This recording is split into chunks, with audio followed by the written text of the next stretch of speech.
Hey everyone, and welcome back to Tarot Talk. In this series, we're finally explaining the hidden symbolism of the Rider-Waite-Smith Tarot deck. Have you ever felt like you're adrift on a vast, silent ocean? You know there's a destination you're meant for, a purpose that's calling your name, but you can't see the shoreline. There are no maps, no stars to guide you, just the endless rolling of waves and the echo of your own questions. That feeling of being lost, of searching for a language to understand the deeper currents of your life, is a profoundly human experience. It's that feeling that often leads us to seek out tools like the tarot. Before we dive into the stars and symbols, if you're finding these insights helpful, please hit that like and subscribe button. It helps this energy reach more people who need it. And I'd love to connect with you. Drop a comment below and tell me a question you're asking the universe right now. All right. Find a comfortable spot and let's align our energy with the cosmos. So let's begin with the most fundamental truth about this deck of 78 cards. The Rider-Waite-Smith Tarot is not, at its heart, a tool for predicting a fixed, unchangeable future. It's something far more profound, far more personal, and infinitely more empowering. Think of it as a map of the human soul. It's an intricate, beautiful, and sometimes challenging atlas of your own inner world. Each of the 78 cards is a different landmark, a different city, a different terrain within your own consciousness. When you shuffle that deck and lay out the cards, you aren't summoning a mysterious external force to tell you what's going to happen. You are, in a very real sense, holding up a mirror to yourself. You are allowing your own intuition, your higher self, to use this symbolic language to speak to you in a way that your conscious, everyday mind can finally understand. This is a journey into what the psychologist Carl Jung called archetypes. These are universal patterns of experience, primal symbols and images that are part of our collective human inheritance. The mother, the father, the hero, the trickster, the great journey, the dark night of the soul. These are stories and energies that resonate within every single one of us, regardless of our culture, background, or beliefs. The Rider-Waite-Smith deck is perhaps the most cohesive and powerful visual library of these archetypes ever assembled. The Emperor isn't just a king on a throne. He is the universal energy of structure, authority, and the divine masculine within you. When you connect with these cards, you're not just looking at pictures. You are activating these ancient, powerful energies within your own psyche. You're remembering parts of yourself you may have forgotten, or never even knew existed. Over the course of this podcast, we are going to become fluent in this secret language together. Many people learn the basic keyword meanings of the cards. The Tower means chaos, the Lovers means a choice, the Ten of Swords means an ending. And while those keywords can be useful starting points, they are like learning to say hello and goodbye in a foreign language. It allows for basic communication, but you miss the poetry, the nuance, the literature, the soul of the culture, the true magic. The life-changing wisdom of the Rider-Waite-Smith deck is woven into the details. It's in the hidden symbolism that the artist, Pamela Colman Smith, infused into every single line and every single color choice. Why is the Fool looking up at the sky instead of at the cliff's edge? Why does the figure in the Eight of Cups leave behind 8 perfectly good cups to walk towards the mountains in the distance? Why are there pomegranates on the veil behind the High Priestess? These are not random artistic flourishes. They are a deliberate, interconnected web of meaning drawing from esoteric traditions like the Hermetic Order of the Golden Dawn, Kabbalah, astrology, and Christian mysticism. Every gesture, every flower, every color, every celestial body in the sky is a piece of the puzzle. Our goal in this series is to move beyond the keywords and learn to see this deck as a living, breathing storybook. We will learn how the yellow sky in the background of the Wands card speaks of consciousness and intellect, while the deep blues of the Cups card speak of the subconscious and emotional depths. We will see how the recurring symbol of a distant mountain range can represent a future goal or a spiritual challenge that appears again and again throughout our journey. By the end of our time together, you won't just know what the cards mean, you will feel them. You will be able to look at a spread and not just recite definitions, but see a story unfolding, your story. The central spiritual principle we'll be working with today, and throughout this entire journey, is this. The tarot is a tool for inquiry, not just for answers. It's designed to help you ask better, more empowering questions. Our worried, anxious minds tend to ask closed-off, fear-based questions like, will I get this job? Or does this person love me? These questions place us in a passive role, waiting for the universe to hand us a verdict. The tarot invites a powerful shift. It encourages you to become an active co-creator in your own life. Instead of asking, will I get the job? You can pull a card and ask, what energy or mindset do I need to embody to be most successful in my career path right now? Instead of, does this person love me? You might ask, what can I learn about love and my own heart from this connection? This shift from prediction to inquiry changes everything.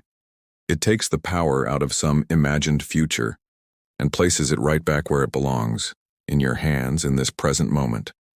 Let me give you a simple, real-world example.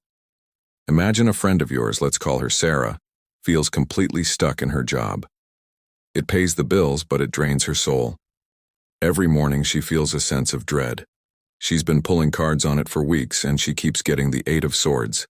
The keyword meaning is trapped, restricted, powerless. And that's exactly how she feels. She tells you, see? The cards agree. I'm trapped. There's nothing I can do. But then you invite her to look closer, to look past the keyword and into the symbolism of Pamela Colman Smith's art. You point out that the woman's blindfold is tied loosely. She could likely shake it off. The swords around her are planted in the ground, but they don't form a solid cage. There are clear gaps she could walk through. The ground she stands on is wet, suggesting her emotions are muddying her perception. But in the distance you can see a city on a hill, a symbol of safety, community, and achievement. Suddenly, the card's message transforms. It's no longer saying, you are trapped. It's saying, you feel trapped because your perception is limited, but the way out is more accessible than you think. The prison is one of your own mindset. For Sarah, this insight is a lightning bolt. It moves her from a state of passive victimhood to realizing she has the agency to start looking for a way out. That is the power of a symbolic language. It opens up a dialogue with the deepest parts of yourself, revealing truths that your conscious mind may have been too afraid to face. The cards didn't predict her future. They illuminated her present and empowered her to create a new one. So, as we stand here at the very beginning of our journey, at the edge of this vast symbolic landscape, I invite you to take a gentle breath. Let go of any preconceived notions you might have about what tarot is or isn't. Let go of the need for definitive answers and open yourself up to the beauty of profound questions. Before we move on, ask yourself this. What is one area of your life right now where you are seeking a map, a guide, or just a little more light on the path ahead? Hold that intention in your heart as we prepare to take our very first step. That area of your life you are holding in your heart, that place where you need a map, is exactly why this deck was created. It wasn't designed to be a fortune-telling novelty for fairs and parlors. It was conceived by mystics and artists who, just like you, were seeking a coherent map of the universe and the soul's place within it. To truly understand the language of these cards, you first need to meet the translators, the people who took ancient, complex, spiritual ideas and turned them into 78 pieces of art that you can hold in your hands. We often hear this deck called the Rider-Waite deck, but that's only part of the story, and it omits the most crucial person.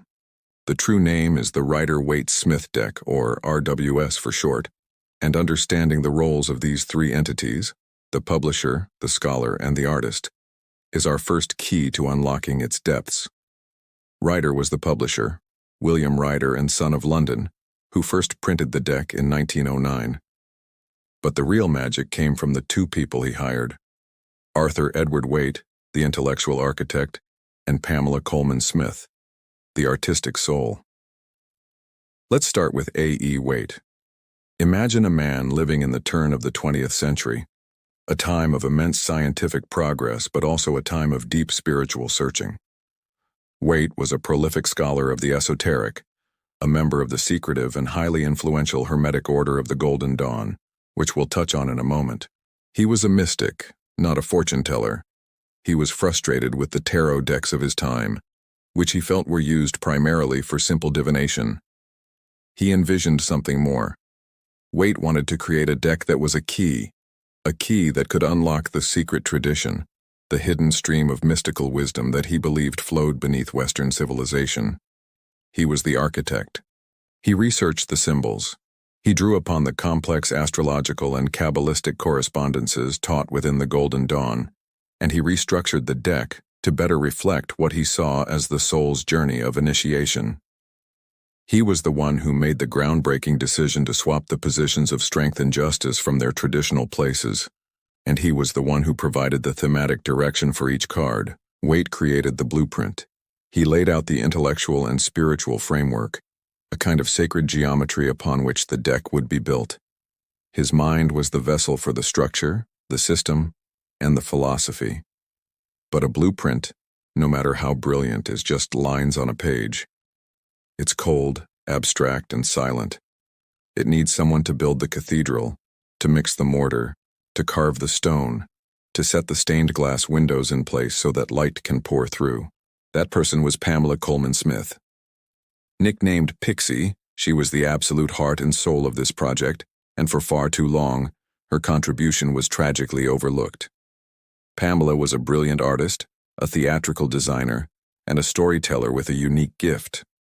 She was a synesthete, meaning she experienced a blending of her senses. It's said that she could see music as color and shape. More than that, she was a clairvoyant, a deeply intuitive and sensitive soul. Waite would provide her with his notes, sometimes detailed, other times frustratingly vague, and it was Pamela's task to translate his dense, esoteric concepts into living, breathing imagery. And the genius of her work cannot be overstated. Before the Rider-Waite-Smith deck, the minor arcana cards, the numbered cards of the suits, were typically just pips. The Four of Wands would simply show 4 wands. The Seven of Swords would just be 7 swords arranged on the card. It was Pamela's revolutionary vision to illustrate them with human scenes, to give them stories, emotions, and dynamic energy. That worried-looking man sneaking away from a military camp with 5 swords in his arms in the Seven of Swords. That joyous family celebrating under a garland in the Four of Wands. That was all her. She took the abstract minor arcana and gave it a pulse. She made the cards relatable, intuitive, and accessible to everyone, not just scholars of the occult. In a whirlwind 6 months, she created all 78 masterpieces, channeling a level of symbolic depth and emotional resonance that has never been surpassed. She was the one who filled Waite's intellectual structure with soul, and it is her art, her intuitive vision, that you connect with every time you hold these cards. Tragically, she was paid a flat fee for her work, received no royalties, and died in poverty and obscurity. By consciously calling it the Rider-Waite-Smith deck, we honor her spirit and acknowledge that without her, this map of the soul would have remained an unreadable blueprint. The philosophical wellspring that both Waite and Smith drank from was the Hermetic Order of the Golden Dawn. This was a secret society active in Great Britain during the late 19th and early 20th centuries, dedicated to the study and practice of metaphysics and the paranormal. They were practical magicians, synthesizing a vast array of ancient wisdom, from the Jewish Kabbalah and astrology to Egyptian magic and Renaissance alchemy, into a single, cohesive system of spiritual development. For them, the tarot was not just a deck of cards, it was a visual textbook of the universe. Each card corresponded to a specific astrological sign, a planet, or a path on the Kabbalistic tree of life. This hidden framework is the source of the RWS deck's incredible depth and internal consistency. You don't need to be a Golden Dawn scholar to read the cards, but knowing that this deep, intentional structure exists beneath the surface helps you trust in the profound wisdom they hold. The primary insight we can draw from this history is that art is a powerful conduit for spirit. The reason the RWS deck has endured for over a century, the reason it speaks to millions of people, is because it is a perfect marriage of intellect and intuition. It is the product of Waite's structured masculine scholarly mind and Smith's flowing feminine artistic soul. Waite provided the what, but Pamela provided the how. This sacred partnership teaches us a vital lesson about our own lives and creative processes. True magic happens at the intersection of structure and flow, of planning and intuition, of mind and heart. Think about a time you tried to start something new, maybe a health regimen, a business proposal, or even a creative hobby. Perhaps you approached it like A.E. Waite. You bought all the books, you made detailed spreadsheets, you created a step-by-step plan that was perfectly logical and impeccably structured. Yet, for some reason, the project felt lifeless.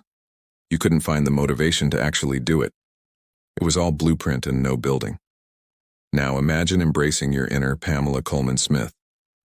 What if you put on your favorite music, lit a candle, and just let yourself play with the idea? What if you started doodling in a notebook instead of typing into a spreadsheet? What if you let your emotions and your intuition guide you, allowing the project to tell you what it wants to become? When you allow that intuitive, artistic energy to flood into the logical framework you've built, that is when the project comes alive. That is when work becomes play and effort becomes flow. The structure is necessary, it holds the container. But the art, the soul, the intuition, is what fills it with life. The story of this deck's creation isn't just a historical footnote.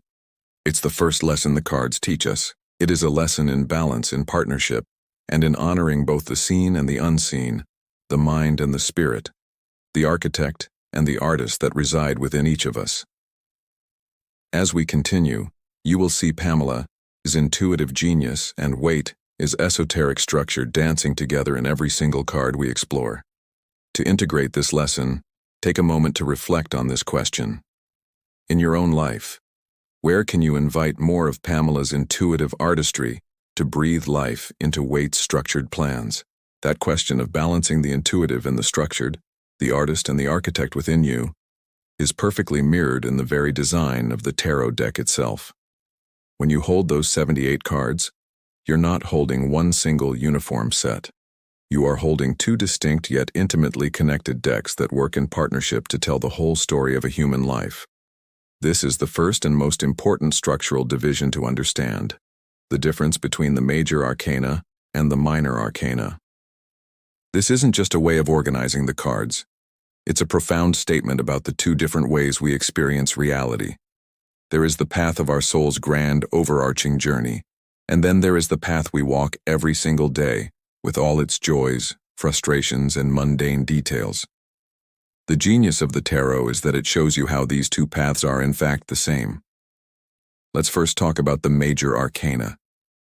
The word arcana comes from the Latin arcanus, meaning secrets or mysteries. So the major arcana are the 22 cards that represent the greater mysteries. These cards are the spine of the deck. They are numbered 0 through 21, beginning with the Fool and culminating in the World. Think of these cards as the great pillars of the human experience. They are the major life lessons, the archetypal energies, and the significant evolutionary stages that every soul passes through on its journey to wholeness. These cards don't concern themselves with the minutiae of your day. They speak of destiny, of karma, of deep psychological patterns, and of profound spiritual initiations. When a major arcana card appears in your reading, it's as if the universe has picked up a megaphone. It's a signal to stop and pay very close attention. The theme being presented is not a fleeting issue. It is a core lesson that is foundational to your growth right now. These 22 cards tell a story, a narrative often called the Fool's Journey. It's a beautiful and powerful metaphor for our own lives. We all begin as the Fool, card 0, full of innocent potential, standing at the edge of a cliff, ready to step into the unknown. Along the way, we meet our teachers and guides, the Magician, who teaches us to manifest our will, the High Priestess, who shows us the power of intuition, the Emperor and Empress, who teach us about structure and nurturing. We face trials and turning points. The Lover's card presents us with a profound choice. The Chariot challenges us to control opposing forces, and the Hermit calls us to turn inward for wisdom. We undergo deep transformation with cards like the Hanged Man, death, and the tower. And finally, after navigating all these life-altering lessons, we arrive at the World card, a state of integration, completion, and joyful wholeness, ready to begin the cycle anew at a higher level of consciousness. The Major Arcana is the epic novel of your soul's life. Now, if the Major Arcana is the epic novel, the 56 cards of the Minor Arcana are the chapters, the scenes, and the dialogues that make up the plot. These are the lesser mysteries. This is not to say they are less important, but rather that they operate on a more immediate, practical, and human scale. These cards represent the day-to-day realities of life: our work, our relationships, our thoughts, our passions, our finances, our small victories, and our painful setbacks. This is where we see Pamela Colman Smith's genius on full display. She took these cards, which were once just simple arrangements of symbols, and transformed them into vivid snapshots of human experience. The Minor Arcana shows us how the big abstract energies of the Major Arcana are actually playing out on the ground in our tangible lives. They bring the cosmic down to earth. The Minor Arcana is divided into 4 suits, which we will explore in great detail later. For now, just know that each suit represents a different sphere of life. Wands are about passion, energy, and creativity. Cups are about emotions, love, and relationships. Swords are about our thoughts, challenges, and communication. And Pentacles are about our physical world, our work, our health, and our finances.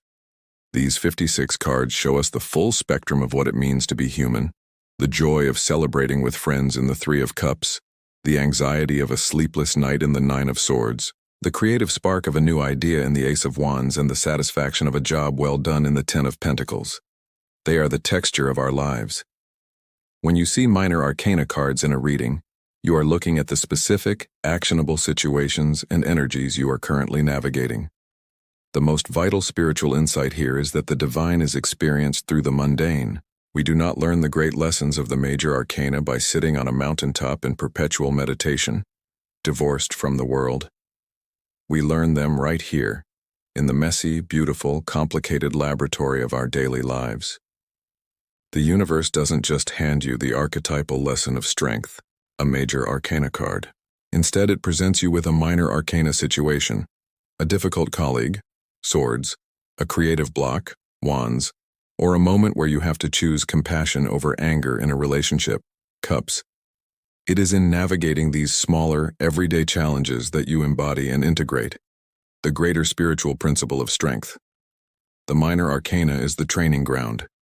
Your daily life is the sacred arena where your soul's curriculum unfolds. Let's paint a picture to make this crystal clear. Imagine you pull the Major Arcana card, Justice. The universe is telling you that a major theme in your life right now is about truth, clarity, karma, and accountability. This is a big, powerful concept. But what does it actually mean for you today or this week? The Minor Arcana cards around it will tell you the story. If you see the 6 of Swords next to Justice, it might mean that finding your truth requires you to make a difficult mental transition, moving away from a painful past into calmer waters. If you see the 9 of Pentacles, Justice could be manifesting as a well-earned reward for your hard work and discipline, a kind of financial karma paying off. If you see the 5 of Cups, the lesson of justice might be about taking accountability for your role in a past emotional disappointment so that you can finally move on. The Minor Arcana cards ground the immense, abstract energy of justice and show you exactly where and how it is showing up at your front door. They make the cosmic personal. Without the majors, the minors would be a series of disconnected daily events with no overarching purpose. Without the minors, the majors would be abstract philosophical concepts with no practical application. It is the constant, dynamic dance between these two forces, the human and the divine, the everyday and the eternal, that makes the tarot such a powerful mirror of our reality. It honors every part of your experience, from the most profound spiritual awakening to the simple act of finishing a difficult task at work, showing you that it is all part of the same sacred journey. So, as you continue to hold that area of your life in your mind, let this new understanding deepen your inquiry. Think about a major theme you're grappling with, a big life lesson you feel you're in the middle of. Now consider the smaller events of your recent past, This brings us to a question for your reflection. Think about a major life lesson you've learned recently, your major arcana moment. What were the small, everyday situations or challenges, the minor arcana scenes, that actually taught you that lesson? When you reflect on those small, everyday minor arcana scenes that teach you your biggest life lessons, you begin to notice a pattern. You see that your challenges and triumphs tend to fall into a few distinct categories: struggles with your thoughts and beliefs, the ebb and flow of your relationships and emotions, bursts of creative energy and ambition, and the practical matters of your work and well-being. This isn't a coincidence. The ancient mystics, who were profound observers of nature and the human psyche, understood that all of life could be seen as an interplay of four fundamental energies, the four classical elements: fire, water, air, and earth. The four suits of the minor arcana are our direct line to understanding these essential building blocks of our experience. To learn the suits is to learn the four great realms of human life. Once you understand the nature of these elements, you will hold the master key to the 56 cards of the minor arcana, because you'll be able to grasp the core energy of any card in a suit before you even know its specific meaning. Let's begin with the suit of wands, which is the realm of fire. Close your eyes for a moment and just imagine the energy of fire. It is light, it is heat, it is passion, it is expansion. It is the energy of the sun that fuels all life. Fire is active, radiant, and transformative. It cannot be contained for long, and it always wants to grow. In the landscape of your life, this is your spark. Wands represent your passion, your willpower, your ambition, your creativity, your inspiration, and your spiritual energy. It is the force that says, "I will." It's that bolt of lightning idea that wakes you up in the middle of the night. It's the courage that allows you to take a risk and start a new project. It's the drive that keeps you going when things get tough. The symbol of the wand itself is a living piece of wood, often shown sprouting new leaves in Pamela Coleman Smith's art, reminding you that this energy is alive, organic, and full of growth potential. When you see a lot of wands cards in a reading, you know the situation is infused with high energy, ambition, and a need for action and creative expression. The universe is asking you to connect with your inner fire and move. From the heat of the fire, we move to the cool depths of the suit of cups, the realm of water. Now imagine the nature of water. It is fluid, receptive, and takes the shape of whatever contains it. It can be a calm, reflective pool or a powerful, crashing wave. It flows, it connects, and it seeks depth. Water is the element of the subconscious, the unseen world within. In your life, the suit of cups represents the entire spectrum of your emotional world. It is love, joy, connection, intuition, relationships, healing, and dreams. It is the energy of "I feel." Cups speak to the matters of the heart, not just romantic love, but the love you have for your family, your friends, and for yourself. They represent your intuitive capacity, that gut feeling or inner knowing that transcends logic. The symbol of the cup is a vessel, a container, reminding you that emotions need a safe space to be held, explored, and expressed. When the cups cards appear, you are being invited to dive beneath the surface of things and connect with your feelings, your intuition, and your most important relationships. The focus shifts from doing to being. Next, we encounter the often misunderstood suit of swords, the realm of air. Think of the qualities of air. It is invisible yet ever-present and powerful. It can be a gentle breeze or a destructive gale. Air is the element of the mind. It is logic, intellect, communication, truth, ideas, and beliefs. The energy of swords is, "I think." This suit represents the power of your mind, which, like the double-edged sword that is its symbol, can be used for great good or for great harm. The intellect can cut through confusion, reveal the truth, and create brilliant strategies. It can also create anxiety, conflict, separation, and pain through harsh words or limiting beliefs. This is why the swords cards are often the most challenging in the deck. They don't shy away from depicting the struggles of the mind, heartbreak, anxiety, difficult decisions, and painful endings. But they are not negative. They are necessary. The swords teach you that mental clarity, objective truth, and clear communication are essential for your growth, even if the path to achieving them is sometimes difficult. They ask you to examine your thoughts and wield the power of your mind with wisdom and integrity. Finally, we ground ourselves in the suit of pentacles, the realm of earth. Feel the energy of the earth beneath your feet. It is solid, stable, dependable, fertile, and tangible. It is the world of form and substance. Earth is the element of the physical, material world. The energy of pentacles is I have or I do. This suit governs the practical, manifest aspects of your life, your finances, your career, your home, your physical health and body, and your connection to the natural world. Pentacles are about taking the fiery inspiration of wands, the emotional connection of cups, and the intellectual plans of swords, and actually making them real. It's the day-to-day work, the skills you cultivate, the wealth you build, and the legacy you leave behind. This suit reminds you that you are a spiritual being having a physical experience, and that this physical experience is sacred. The pentacle symbol, a 5-pointed star representing the human form, enclosed within a circle representing the material world, is a potent reminder that your spirit is meant to be grounded and expressed here, on earth. The core spiritual principle that the four suits teach us is that a balanced and fulfilling life requires the conscious cultivation of all four elements. You cannot thrive on passion alone. You would burn out, too much fire. You cannot live solely in your emotions. You would be ungrounded, too much water. You cannot exist only in your mind. You would be disconnected from your heart and your body, too much air. And you cannot focus only on material matters. Your life would lack spark and meaning, too much earth.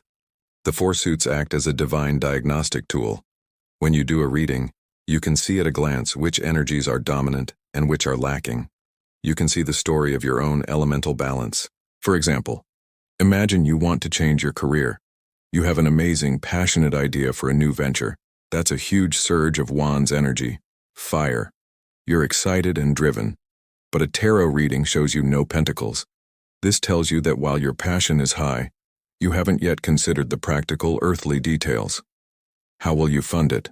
What are the step-by-step tasks? Where will you work? The reading might then show a lack of cups cards, suggesting you haven't checked in with your heart to see if this career path is emotionally sustainable and truly aligned with your deepest values. It might also show a lot of swords, indicating you're overthinking things, stuck in analysis paralysis and fear. A balanced approach would involve honoring the wand's fire, but also creating a solid pentacles plan, checking in with your cup's intuition, and using the sword's clarity to cut through fear, not to create it. Success in any endeavor requires the integration of all four realms. Take a moment now to look at the landscape of your own life through this elemental lens. My question for you is this. Looking at your life right now, which of the four elements, fire, passion, water, emotions, air, intellect, or earth, practicality, feels the most abundant, and which one feels like it's calling for more of your attention? That question of which elemental energy is calling for your attention is the first step in reading the landscape of your life. Once you've identified the realm you're in, whether it's the fiery passion of wands, the emotional waters of cups, the mental winds of swords, or the solid ground of pentacles, the next layer of wisdom comes from understanding your specific location within that realm. The tarot provides this through the secret language of numbers. If the suits tell you what area of life is in focus, the numbers from ace through 10 tell you where you are in the story. They represent a universal, cyclical journey of growth that is repeated in each and every suit. This is the narrative engine of the minor arcana. By understanding the archetypal energy of these 10 numbers, you empower yourself to read the cards with an incredible depth and fluency, because you're no longer just memorizing 40 separate meanings. You're learning one story, one cycle, that unfolds in 4 different elemental worlds. Let's walk through this 10-step journey together. Think of it as a universal template for how energy manifests, from a single tiny spark all the way to its full completion. We begin with the ace, which is the number 1. The ace is a seed. It is pure, raw, unformed potential. In each suit, the ace appears as a hand emerging from a cloud, offering you the symbol of the element as a gift. It's a new beginning, an opportunity, a spark of divine inspiration. The Ace of Wands is the spark of a new passion. The Ace of Cups is the seed of a new emotion or relationship. The Ace of Swords is a breakthrough idea or a new way of thinking. The Ace of Pentacles is a tangible opportunity for prosperity or a new project. The Ace is always an invitation, but it is up to you to accept it and do the work to make it grow. Next comes the 2. The seed of the Ace is now met with another. 2 is the number of duality, partnership, balance, and choice.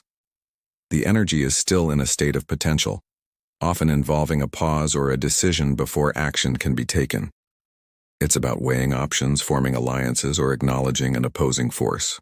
You'll see this in the 2 of Wands, where a figure looks out at the world, planning his next move, or in the 2 of Cups, which signifies the beautiful connection between two people. The 2 asks you to create balance before moving forward. From this balance, we get the 3, the number of initial creation. When 2 forces combine, they create a third. This is the first tangible result, the first burst of growth in our journey. It's a number of collaboration, expression, and birth. This is the joyful celebration of the 3 of Cups, the successful launch of a project in the 3 of Wands, or the teamwork that builds something lasting in the 3 of Pentacles. The 3 is that wonderful moment when you see the first sprout push up from the soil. After this initial growth comes the 4, the number of stability and structure. Once something is created, it needs a solid foundation to survive. The 4 is about creating order, security, and stability. It's about building walls, setting boundaries, and consolidating your gains. You see this in the peaceful, stable home of the 4 of Wands. However, the 4 can also represent stagnation. Too much structure can become a creative prison, as seen in the 4 of Pentacles, where a figure clings to his possessions, unable to grow or change. The 4 asks you to ground your energy, but warns you not to become rigid. The stability of the 4 is almost always challenged by the energy of the 5. 5 is the number of conflict, change, and disruption. It is an unstable, uncomfortable energy that forces us to adapt and grow. This is often the midpoint crisis of our journey. The structure of the 4 is broken down so that something new can emerge. This is the painful conflict of the 5 of Swords, the material hardship of the 5 of Pentacles, or the emotional disappointment of the 5 of Cups. While difficult, the 5 is essential. It is the catalyst for all further progress. It's the storm that clears the air. After the storm of the 5 comes the calm of the 6. 6 is the number of harmony, healing, and reciprocity. It represents a return to balance, often through giving or receiving help. It's about finding a solution, sharing compassion, and moving toward a better, more integrated state. Think of the peaceful journey to calmer waters in the 6 of Swords, the innocent, nostalgic joy of the 6 of Cups, or the generosity shown in the 6 of Pentacles. The 6 is a deep, healing breath after a period of struggle, but the journey isn't over. The 7 brings a test of faith and strategy. After the harmony of the 6, you are met with a new challenge that requires a more internal, individual response. The 7 is about assessment, planning, and perseverance. It asks you to look deeper, to trust your own skills, and to not give up.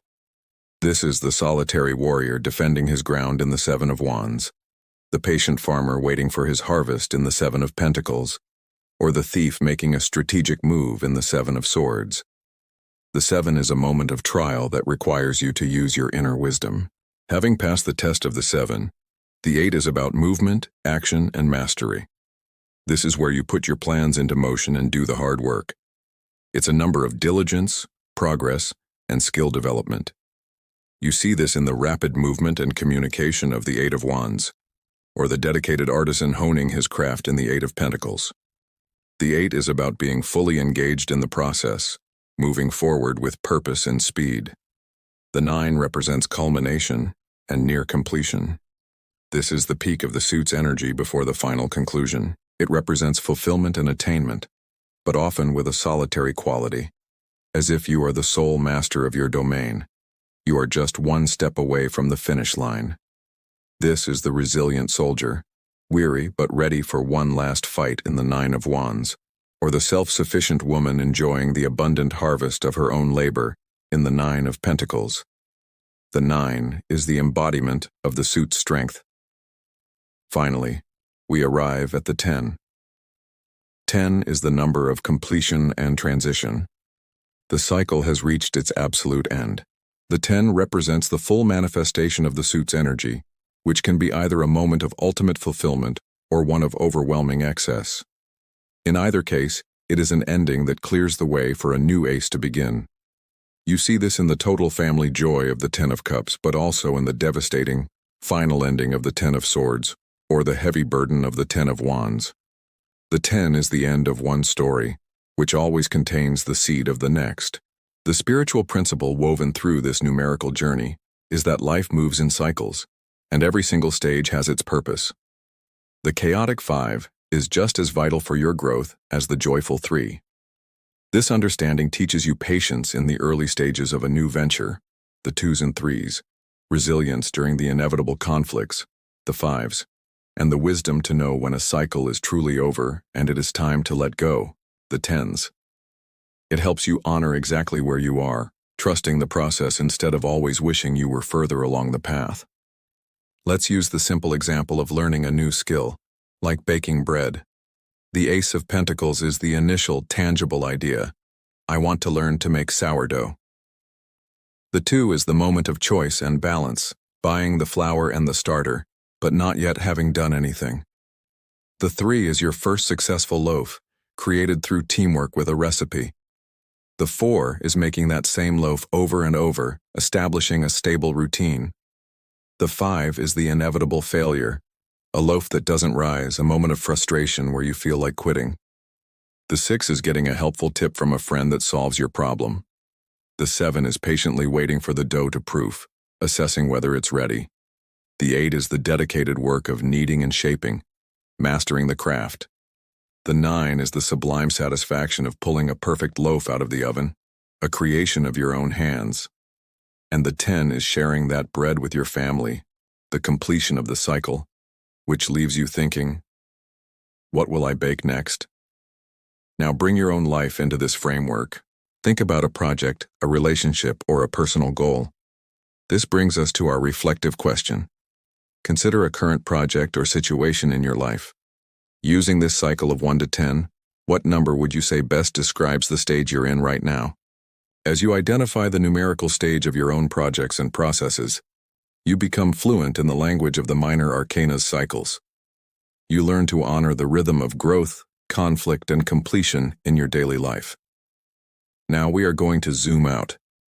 We are going to lift our gaze from the detailed map of the valleys and rivers of our everyday world and look up at the great mountain peaks that define the entire landscape. We are leaving the cyclical story of the numbers to begin the epic, archetypal saga of the soul, the Fool's journey through the major arcana. This is the grand narrative we spoke of earlier, and it has a protagonist who is the stand-in for every single one of us. That protagonist is the Fool, card number 0. He is the divine spark of innocence and potential from which all journeys begin. To understand the start of this path, we must meet the first 3 great archetypes he encounters, which are, in truth, the 3 essential parts of himself he must discover: the Fool, the Magician, and the High Priestess. We begin with the Fool, numbered 0. 0 is not a number of lack, but a number of pure, unlimited potential. It is the circle, the cosmic egg that contains everything and nothing, all at once. The Fool himself is a youthful, almost androgynous figure, dressed in bright, colorful clothes, stepping joyfully towards the edge of a cliff. He is not a fool in the sense of being unintelligent. He is a fool in the divine sense of being utterly unburdened by the ego. He has no past regrets weighing him down and no future anxieties clouding his vision. He is pure presence. His gaze is lifted upwards towards the heavens, towards spirit, not downwards, at the practical dangers of the path. This is the essence of his power. He operates on absolute faith. The white sun of divine consciousness shines upon him, blessing his journey.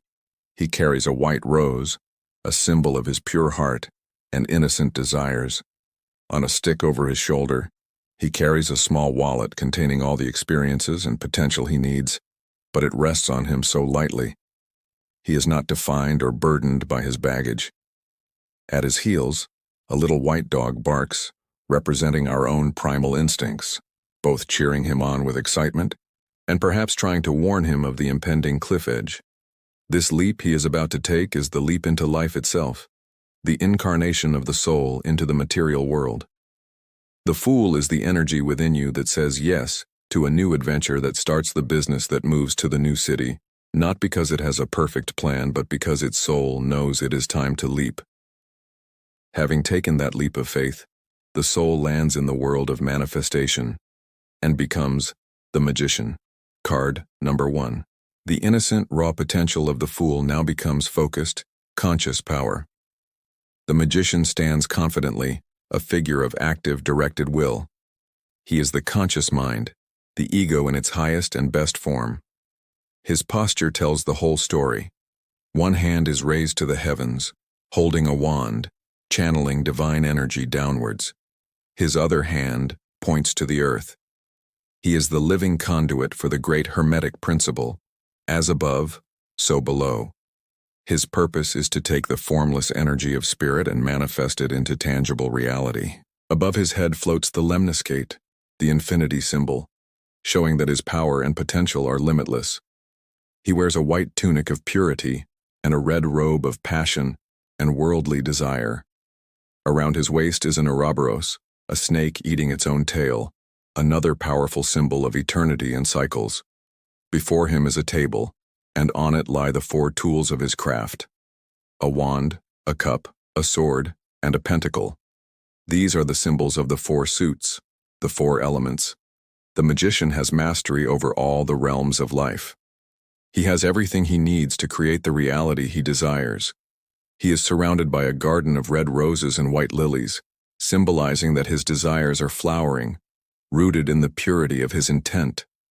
When you embody the Magician, you are aware of your power, you have all the skills and resources you need, and you are consciously directing your will to create a specific outcome.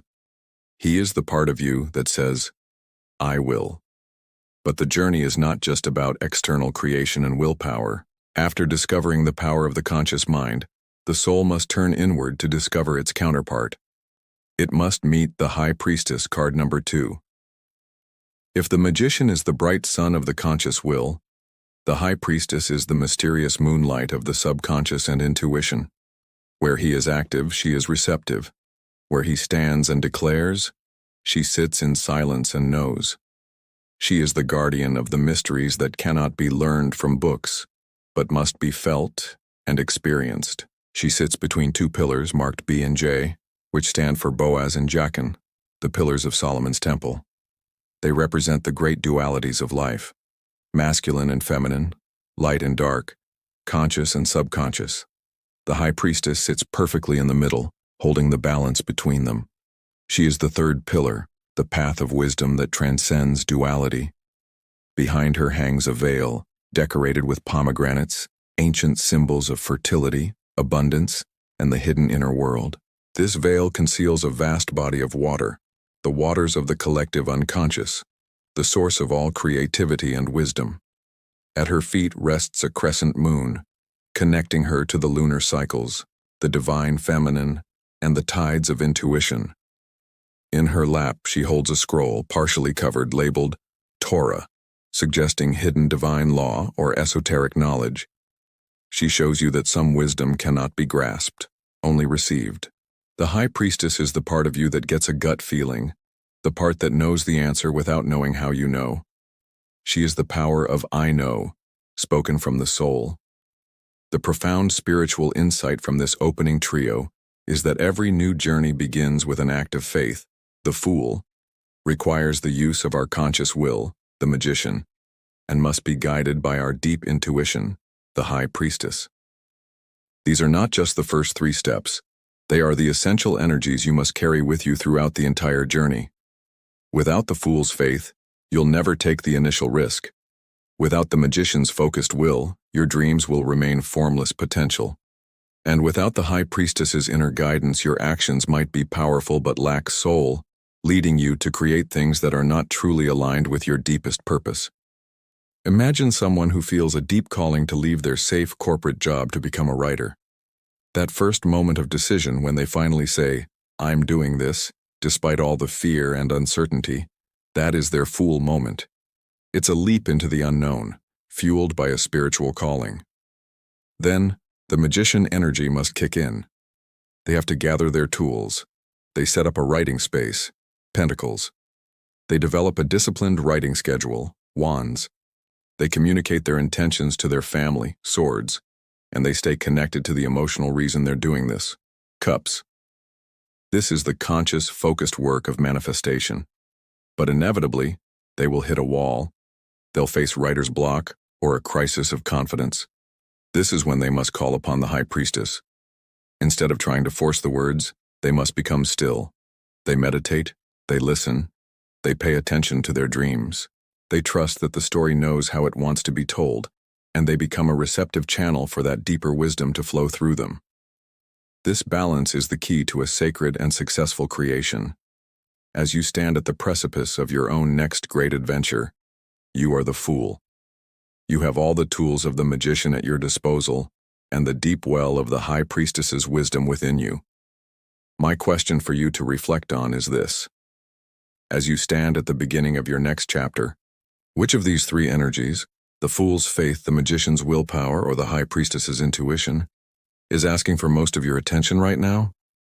Once you have identified which of those first three energies, the Fool's faith, the magician's will, or the High Priestess's intuition, is calling for your attention, you have truly activated your inner spiritual toolkit.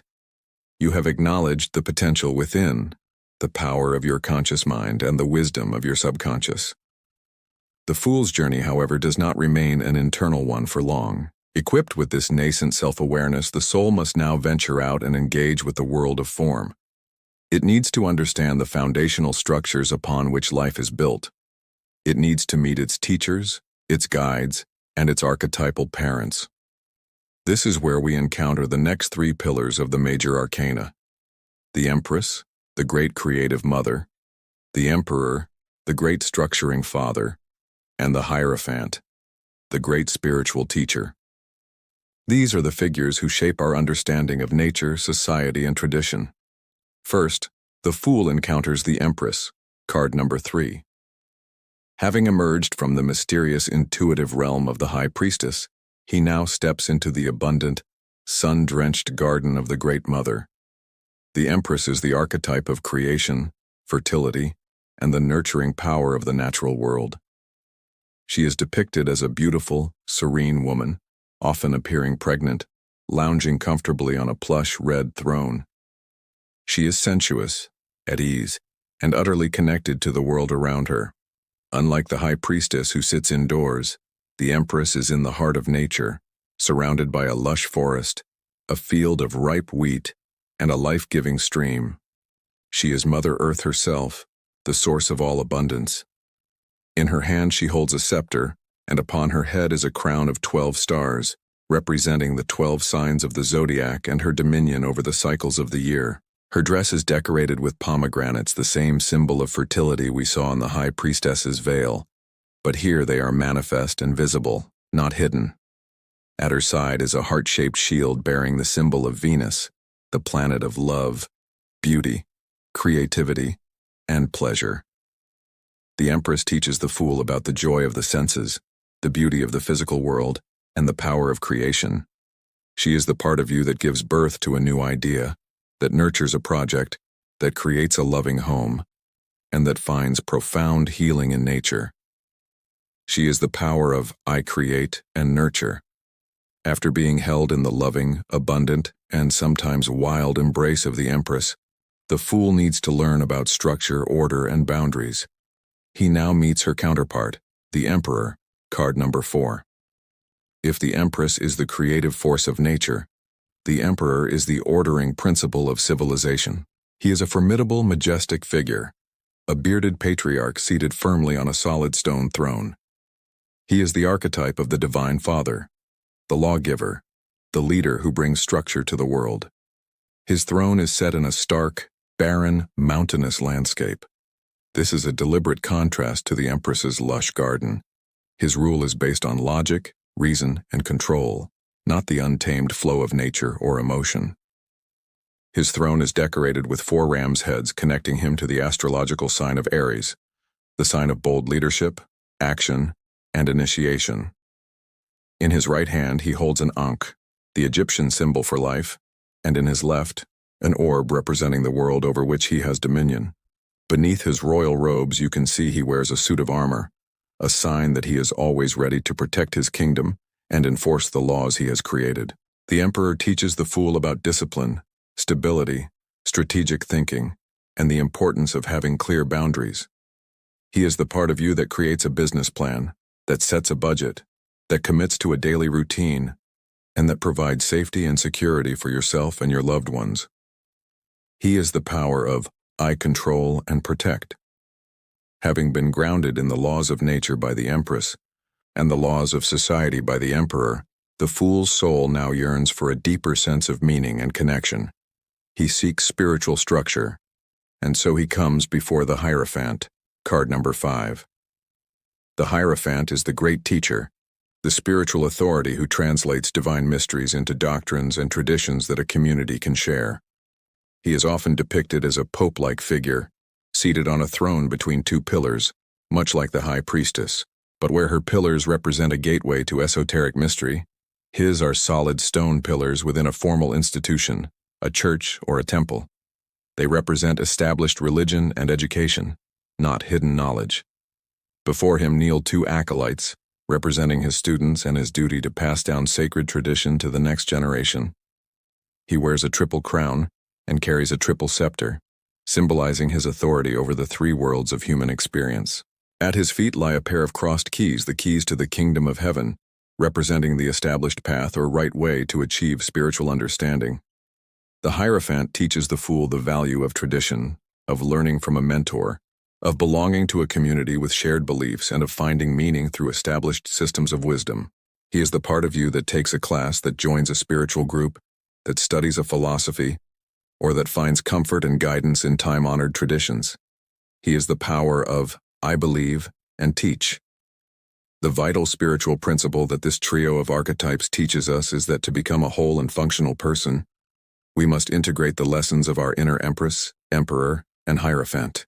In our modern world, we often glorify the rebellious spirit of the fool and resist anything that feels like structure or tradition. But these cards teach us that true freedom and creativity flourish within a container. We need the Empress's creative, nurturing energy to feel alive and connected. We need the Emperor's disciplined, logical structure to feel safe and to bring our creative ideas into reality. And we need the Hierophant's connection to tradition and learning to give our lives context and a deeper meaning. A life that is all Empress is chaotic and lacks direction. A life that is all Emperor is rigid and joyless. A life that is all Hierophant can be dogmatic and devoid of personal experience. Wholeness lies in the balance. Think about the process of building a home. First, you must have the Empress's vision. You dream of a beautiful, nurturing space filled with light and comfort. This is the creative spark. Then you need the Emperor. You hire an architect, you create blueprints, you secure a loan, you build a solid foundation, and you follow a logical construction schedule. This is the structure that makes the dream real. Finally, you might draw on the Hierophant. You study traditional architectural styles. You learn from builders who have been doing this for generations. You follow established building codes to ensure the home is safe. You are using the wisdom of those who came before you. Without all 3, your home will never be built, or it will not be a home that can stand the test of time. This balance is the foundation upon which the rest of your soul's journey will be built. Take a moment to examine the pillars in your own life. My reflective question for you is this. In your current life, which of these 3 foundational pillars, nurturing creativity, the Empress, disciplined structure, the Emperor, or traditional guidance, the Hierophant, is the strongest for you? and which one needs some reinforcement? Once you begin to understand the interplay of your own inner pillars, your Empress, your Emperor, and your Hierophant, you have established a foundation. You have learned from the great archetypal structures of life, but a foundation is meant to be built upon. The fool cannot remain a passive student forever. The time must come for him to leave the classroom and the safety of the parental home to make his own way in the world. This is the moment the journey truly becomes his own. This transition from learning to doing, from being guided to self-guiding, is marked by his first great crossroads. It is a profound test of his personal agency, which unfolds across the next 3 cards of the major arcana. Making a choice that aligns with his deepest values in the Lovers, harnessing his willpower to act on that choice in the Chariot, and discovering the true source of power required to sustain that action in strength. The journey into adulthood begins with the Lovers, card number 6. This card represents the first major conscious choice that the fool must make, not based on the teachings of his parents or teachers, but from the truth of his own heart. In many older tarot decks, this card showed a man choosing between 2 women, a simple choice of partners. But Pamela Colman Smith, under Waite's direction, created a much more profound image. Adam and Eve, standing naked and vulnerable in the Garden of Eden. This transforms the card's meaning from a mundane choice to a sacred one. They represent the masculine and feminine, the conscious and subconscious aspects of ourselves, seeking union. Above them, the angel Raphael emerges from a cloud, blessing their choice and representing the superconscious, or higher self, which oversees all true alignment. Adam looks to Eve, and Eve looks up to the angel, showing the proper path of decision-making. The conscious mind, Adam, must consult the intuitive, subconscious mind, Eve, which in turn receives its guidance from Spirit, the angel. Behind Eve is the tree of knowledge of good and evil, with the serpent of temptation, representing the path of worldly experience and consequence. Behind Adam is the tree of life, its branches like flames, representing pure life force. The choice presented by the Lovers is not just about a relationship. It is about choosing a path that will bring all parts of yourself into harmony.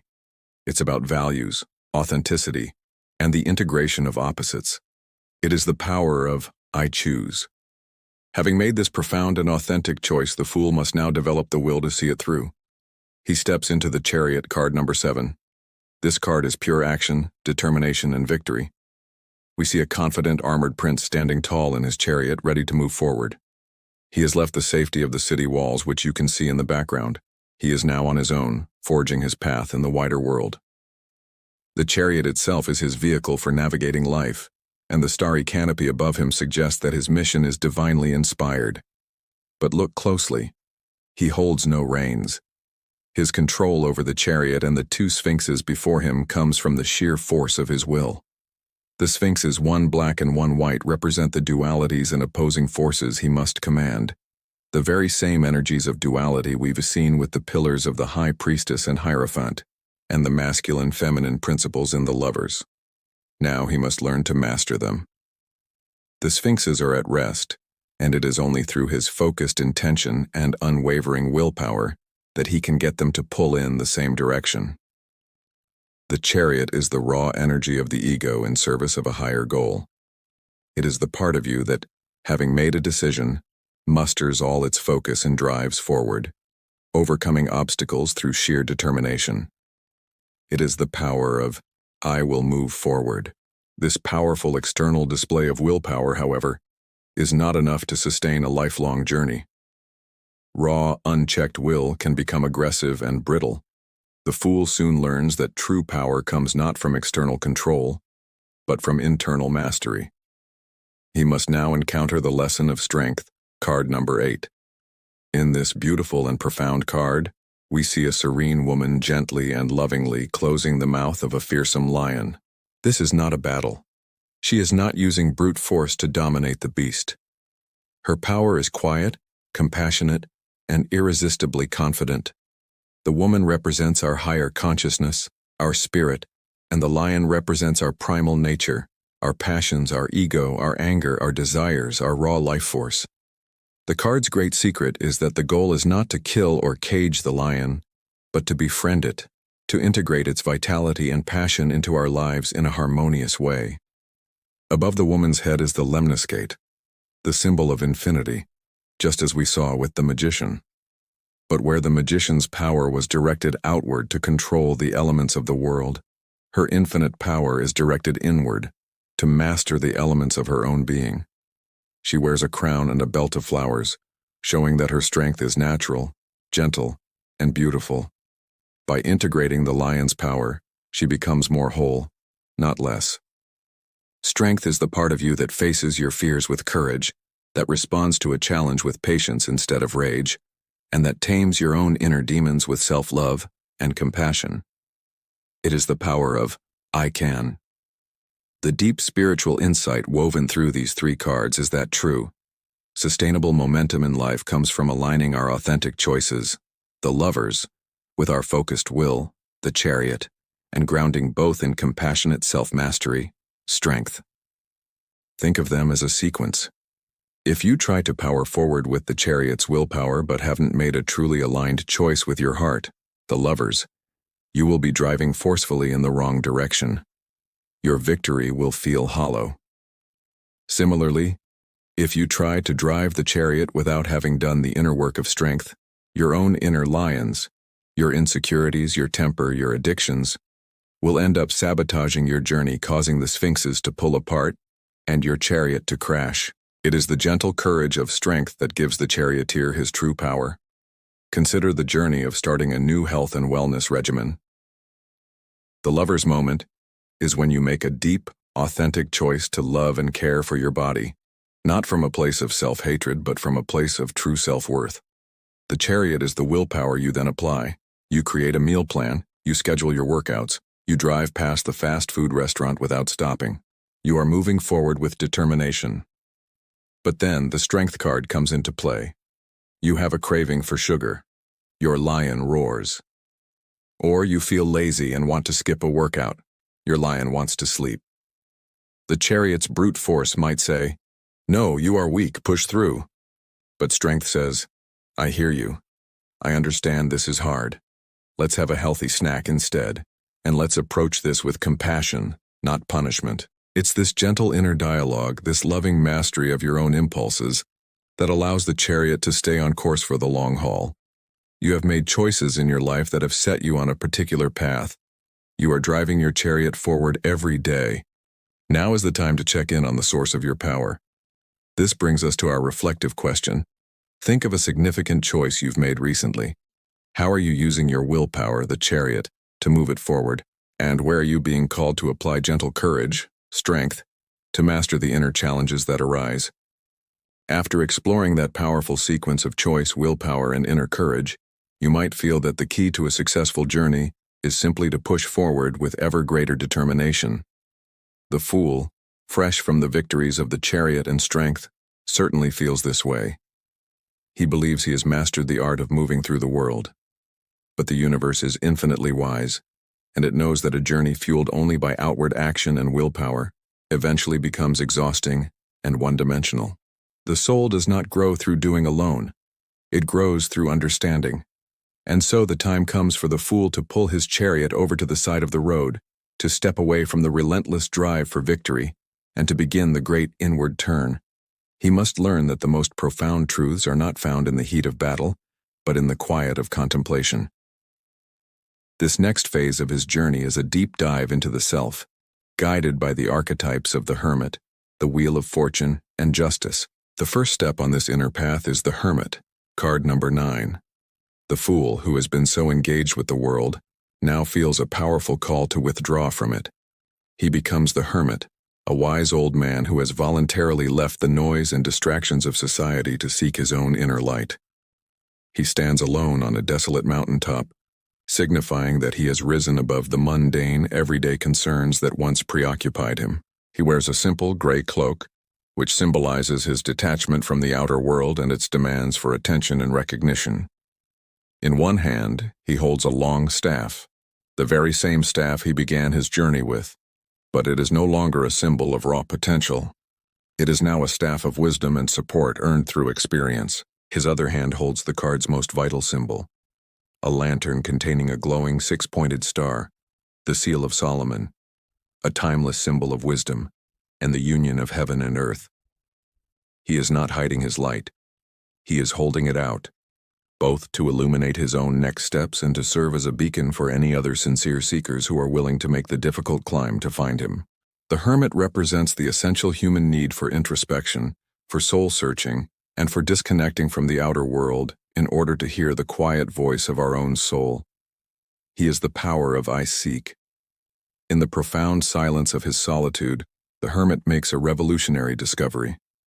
As he observes the world from his detached mountaintop perspective, he realizes that life is not the linear cause and effect story he thought it was. He sees that it operates on a much grander, more mysterious and cyclical principle. He sees the Wheel of Fortune, card number 10. This is a powerful, cosmic card, devoid of any human figures at its center. It depicts a giant wheel spinning in the heavens, representing destiny, karma, luck, and the endless cycles of change. This is the great up and down of life. On the wheel itself, we see different beings in various states. A snake-like figure descends on one side, representing the downward turn of fortune, while a figure that looks like the god Anubis rises on the other, representing the upward swing. On top sits a sphinx, holding a sword, symbolizing the riddle of life and the temporary stability that comes when one is at the top of the wheel. The great lesson of this card is that no position on the wheel is permanent. What goes up must come down, and what is down will eventually rise again. In the four corners of the card are four winged creatures, a man, an eagle, a lion, and a bull, representing the four fixed signs of the zodiac. They are all reading books, signifying that true wisdom lies not in trying to cling to the turning wheel, but in detaching from it, observing its patterns and finding your own stable center amidst the inevitable changes of life. The wheel teaches the fool about surrender and acceptance. It is the power of, I understand. This understanding of life's impersonal cycles leads the fool to his next profound realization.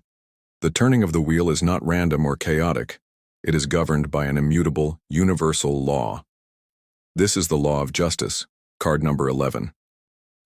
Having witnessed the cosmic cycles, the fool now understands his own role within them. The figure of justice sits on a simple stone throne between two gray pillars, representing the balanced and impartial structure of universal law. In the Rider-Waite-Smith deck, she is not blindfolded. Her eyes are wide open, showing that true justice requires seeing the truth with absolute clarity, without delusion or prejudice. In her right hand, she holds a double-edged sword perfectly upright. This sword represents the power of the intellect to cut through confusion and deliver a clear, precise judgment. It is double-edged because every action has a consequence, and the law applies to all parties equally.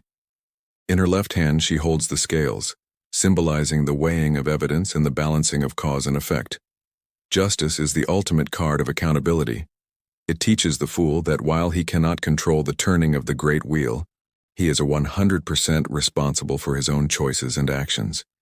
The universe will always eventually balance the scales. This card is the embodiment of the principle, you reap what you sow. It is the power of, I am responsible. The spiritual insight that connects these three cards is a journey into profound maturity. True wisdom is found not in action, but in reflection. It begins with bravely seeking your inner truth, the Hermit, which allows you to perceive and accept life's impersonal cycles, the wheel, and culminates in taking full personal responsibility for your own actions within those cycles. Justice. You stop blaming the world or bad luck for your circumstances. You withdraw, you observe, you understand the patterns, and then you take ownership. This is the transition from a reactive life to a conscious, co-creative one. You learn that your power lies not in controlling the world, but in controlling yourself. Imagine a passionate entrepreneur who has driven her chariot to build a successful company, but she feels empty and burnt out. The Hermit phase begins when she decides to take a month-long solo trip, disconnecting completely from her business. During this time, she journals, she walks in nature, She asks herself the hard questions about what truly makes her happy. In this quiet space, she enters the wheel of fortune. She looks back and sees the patterns, the economic booms that lifted her company, the recessions that nearly broke it, the key employees who came and went at just the right times. She realizes how much of her success and failure was tied to cycles far beyond her personal control. This brings a sense of humility and peace. Finally, she comes to justice. She takes responsibility. She admits that the cause of her burnout was her own effect of prioritizing growth over well-being. Armed with this clear-eyed truth, she makes a new, balanced decision. She doesn't have to sell the company, but she will restructure it to create a healthier work-life balance for herself and her employees, thus setting a new cause in motion for a more just and fulfilling future effect. Now take a moment to consider the momentum in your own life. Are you pushing or are you reflecting? Here is a question to guide your introspection. Where in your life is the universe asking you to stop pushing, the chariot, and instead retreat into reflection, the hermit, to understand the deeper patterns at play, the wheel and justice? When you take the time to step back, to embody that hermit energy and truly reflect on the great cycles of your life, you arrive at a place of profound intellectual clarity. You understand the wheel of fortune. You accept the law of justice. You see the patterns and take responsibility for your part in them. But the fool's journey demands more than just intellectual assent. The universe eventually brings every soul to a point where theories are not enough. It brings you to a sacred crisis where the old you, the ego self that has been driving the chariot and making the choices, simply cannot solve the problem at hand. To go any further on the path, you cannot simply learn something new. You must become someone new. This requires a complete and utter unraveling of the self you thought you were. It is the dark night of the soul, a process of mystical transformation guided by three of the most profound and challenging cards in the deck: the Hanged Man, Death, and Temperance. The process begins not with a struggle, but with a surrender. This is the lesson of the Hanged Man, card number 12. In this strange and beautiful card, we see a man hanging upside down from a T-shaped cross made of living wood. But this is not a torture or a punishment. Look at his face. It is perfectly serene. He has a halo of light around his head. This is a voluntary act. He has reached the limits of his own willpower and has chosen to let go, to suspend all action, and to see the world from a completely different perspective. By literally turning his world upside down, he is opening himself up to divine insight. His legs are crossed in a way that places the number 4, symbol of the material world, beneath the number 3, symbol of the spiritual world, showing that he is deliberately prioritizing spirit over matter. He is in a state of limbo, a sacred pause. The Hanged Man appears when you've tried everything, when pushing harder no longer works. It is the universe's invitation to stop fighting, to release your grip on control, and to simply hang in the mystery, trusting that a new awareness is dawning. It is the power of I surrender. This profound act of surrender inevitably leads to the next stage, the great release of death, card number 13. This is perhaps the most feared card in the tarot, but it almost never signifies a physical death. It signifies an ending, a profound, unequivocal, and necessary ending. The Hanged Man's surrender has created the space for what is old and outmoded to finally fall away.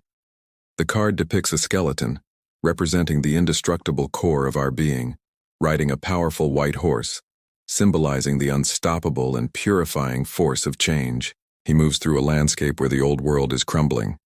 A king, representing the ego and worldly power, lies dead on the ground. A priest, representing old belief systems, pleads in vain. A woman kneels in graceful acceptance, while a child watches with innocent curiosity, unafraid of the transformation. The key to this card's meaning is in the background. Between two towers, the sun is rising. The message is crystal clear. Every death creates the space for a rebirth. This card is not a punishment, it is a grace. It is the divine surgeon that cuts away the diseased parts of your life, the job, the relationship, the identity, the belief system, that are preventing your soul from growing. It is the power of I release. After the radical clearing of the death card, the soul is raw, empty, and formless. The final stage of this great unraveling is the gentle and beautiful process of putting yourself back together.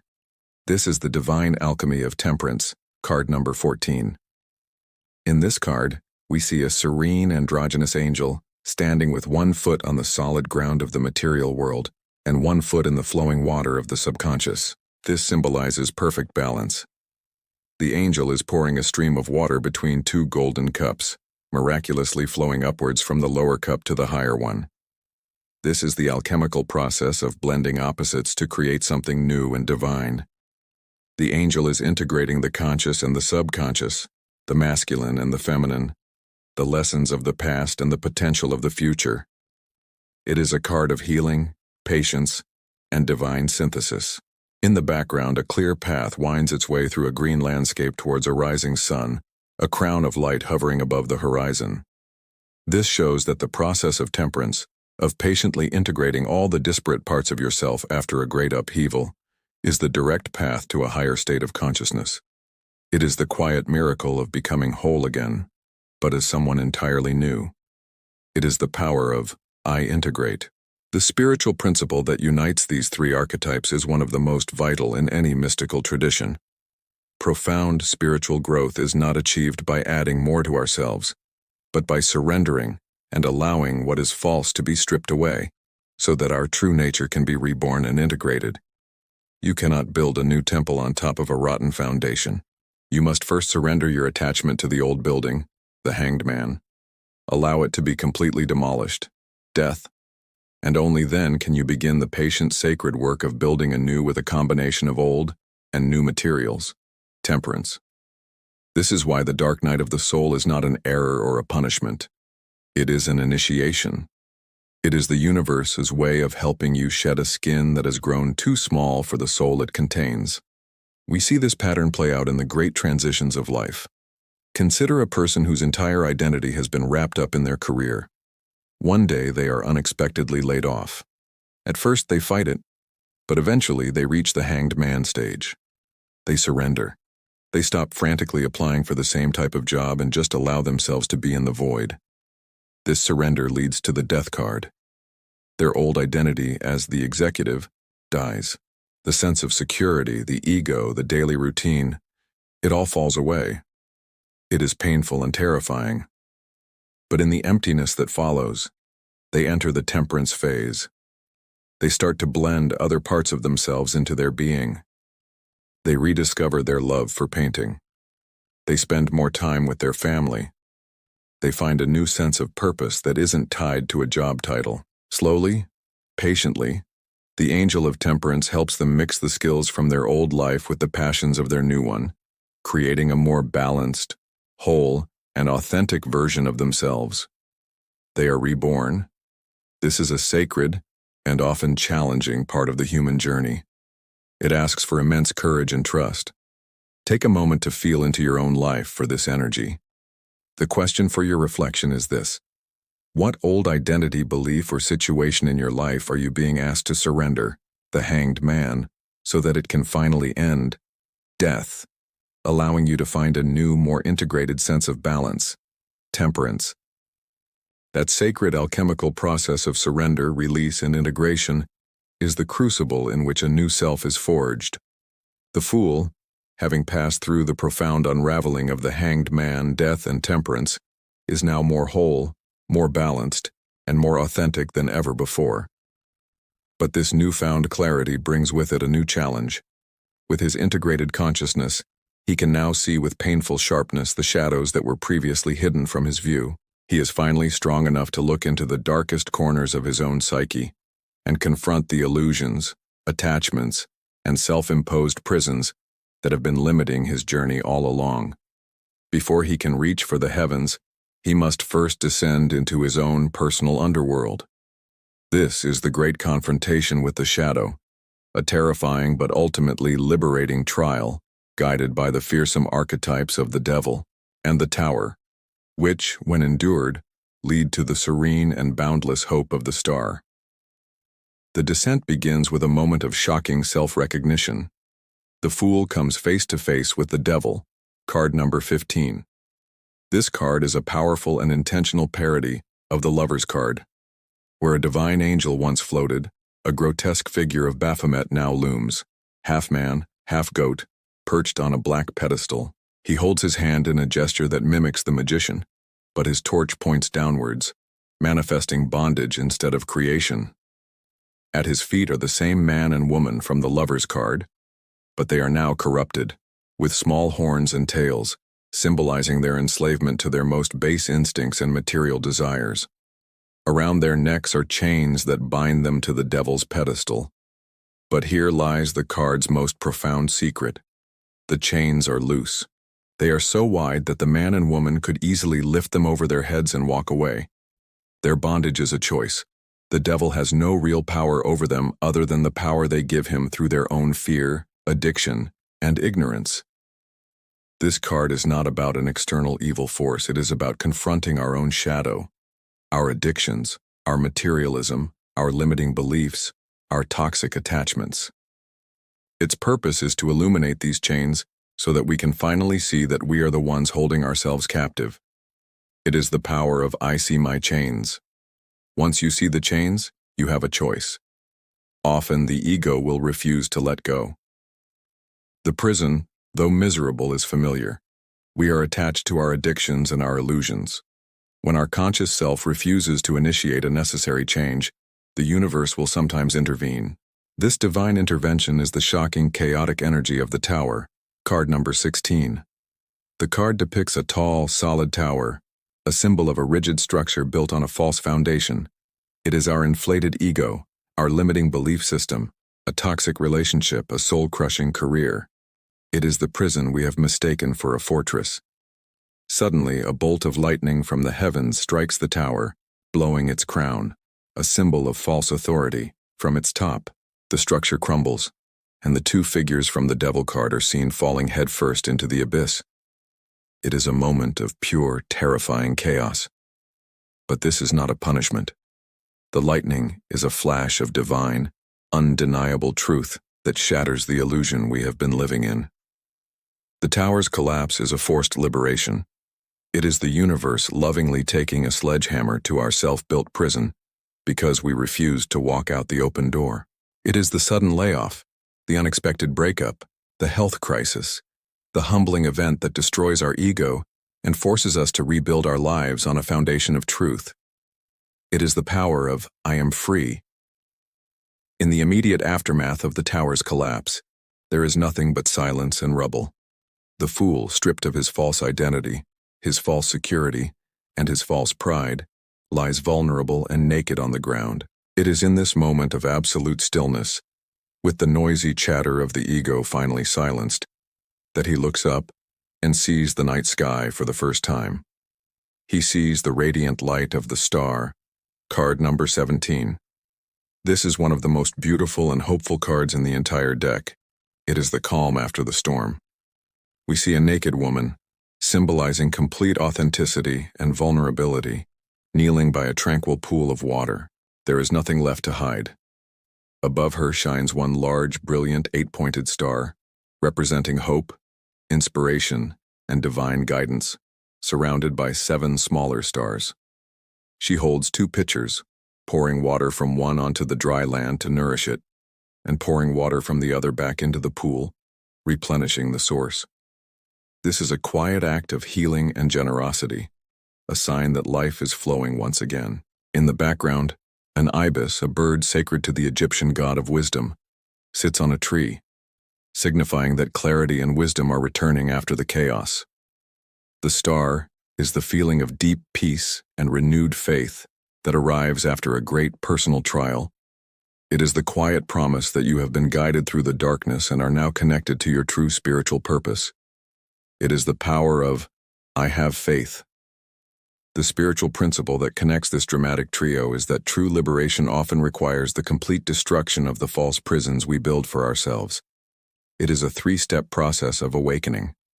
First, we must have the courage to honestly see our self-imposed chains, the devil. Second, we must endure the often painful, divinely inspired chaos that shatters the prison of our ego, the tower. Only then can we stand humbled and authentic in the quiet, healing light of our true spiritual nature, the star. You cannot get to the peace of the star by bypassing the painful truths of the devil and the tower. The crisis is the catalyst for the grace. Think of someone trapped in a deeply codependent relationship. The devil is the moment they finally admit to themselves, "This is not love, this is an addiction. I am chained by my fear of being alone." They see the loose chain but are terrified to remove it. Then comes the tower. Their partner unexpectedly leaves them for someone else. Their entire world, built around this false sense of security, is struck by lightning and collapses. The pain is immense. It is an ego death. They are left in the rubble of their old life. But after the weeping and the grieving comes the quiet of the star. They are alone, yes, but for the first time they are also truly free. A glimmer of hope appears. They realize they can survive on their own. They start to rediscover their own interests, their own friends, their own purpose. The trauma of the tower has washed them clean, allowing the light of their own soul to finally shine through. This sequence is one of the most powerful in the tarot, asking us to trust that even our most painful moments can be acts of profound grace. Look at the structures in your own life with this brave clarity. Here is a question for your reflection. What tower in your life, a belief, a job, a relationship, is built on a foundation of fear, the devil? And can you allow yourself to have faith, the star, that its potential collapse might actually be an act of liberation? That quiet, luminous faith you discover in the stillness of the star is the essential light that guides you through the final and most mystical phase of your journey. Having faced the outer world, your inner self, and the depths of your shadow, you are now prepared for the final stages of integration. The fool, reborn and authentic, must now walk the last few steps of the path that leads from the twilight of the subconscious to the brilliant light of full cosmic awareness. This is the culmination of every lesson, every trial, and every triumph. This final illumination unfolds across the last 4 magnificent cards of the major arcana: the moon, the sun, judgment, and the world. Before you can step into the full light of day, you must first pass through the final night. This is the journey of the moon, card number 18. This card represents the deepest, most primal layers of the subconscious mind. It is a strange and beautiful nocturnal landscape, filled with the energy of dreams, illusions, and ancient fears. The moon itself shines down, but its light is reflective and uncertain, illuminating just enough of the path to be unsettling. In the foreground, a crayfish, a symbol of our most primitive unconscious fears, crawls out of a pool of water, the source of the collective unconscious. On either side of the path stand a dog and a wolf, representing the tamed and the wild parts of our animal nature, both howling at the strange lunar light. In the distance stand 2 foreboding towers, the final gateway to the unknown. The moon is the final test of your intuition. It asks you to walk the path of your inner knowing, even when you are surrounded by illusion, fear, and uncertainty. It is a call to trust your gut and keep moving forward, even when your rational mind cannot see the way. It is the power of, "I trust my intuition through the dark." Having bravely navigated the twilight of the moon, trusting your inner guidance through the fear, you emerge from between the towers into the glorious, unambiguous light of the sun, card number 19. The contrast is breathtaking. All fear and illusion are burned away by the radiant clarity of pure consciousness. This is one of the most positive and joyful cards in the deck. Under a benevolent, life-giving sun, a naked child rides a gentle white horse. The child is the fool, reborn. His nakedness represents a return to innocence, but this is not the naive innocence with which he began. It is the joyful, authentic innocence that comes after all illusions have been shed. He has nothing to hide. The white horse, the same powerful symbol of transformation from the death card, is now his gentle companion. He has mastered the great forces of change and now rides them with delight. He is in a walled garden, a place of safety and cultivated joy, surrounded by sunflowers who turn their faces to the source of all light. The sun is the experience of pure, uninhibited joy, success, and absolute clarity. The shadows are gone, and you can finally see yourself in the world with enlightened awareness. It is the power of I am joyful and clear. This profound clarity and joy prepare you for your final awakening. With the light of the sun illuminating every corner of your being, you are now ready to hear the call of your highest purpose. This is the moment of judgment. Card number 20. This card does not depict a wrathful God judging sinners. It is a call to a collective, joyous resurrection. The Archangel Gabriel sounds a great trumpet, and from the gray coffins of their old limited selves, a man, a woman, and a child rise up. They represent the complete and total integration of the psyche, the masculine and feminine, the conscious and subconscious, and the reborn divine child. They are not being judged. They are answering a call. It is the sound of their own higher self, calling them to awaken to their true nature and their ultimate purpose. Judgment is the moment you forgive your past completely, shed the last remnants of your old identity, and step fully into the person you were always meant to become. It is a personal and spiritual rebirth of the highest order. It is the power of I am awake. And with that awakening, the journey reaches its glorious conclusion. The fool, having answered the call, now achieves the ultimate state of wholeness and integration. He becomes the central figure in the world. Card number 21.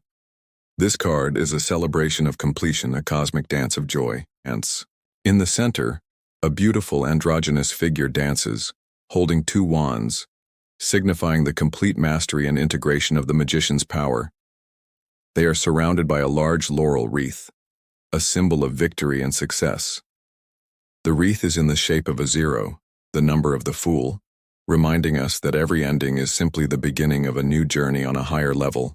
In the four corners of the card, we see the man, the eagle, the lion, and the bull from the Wheel of Fortune. They are no longer detached observers. They are now active participants, celebrating the fool's achievement.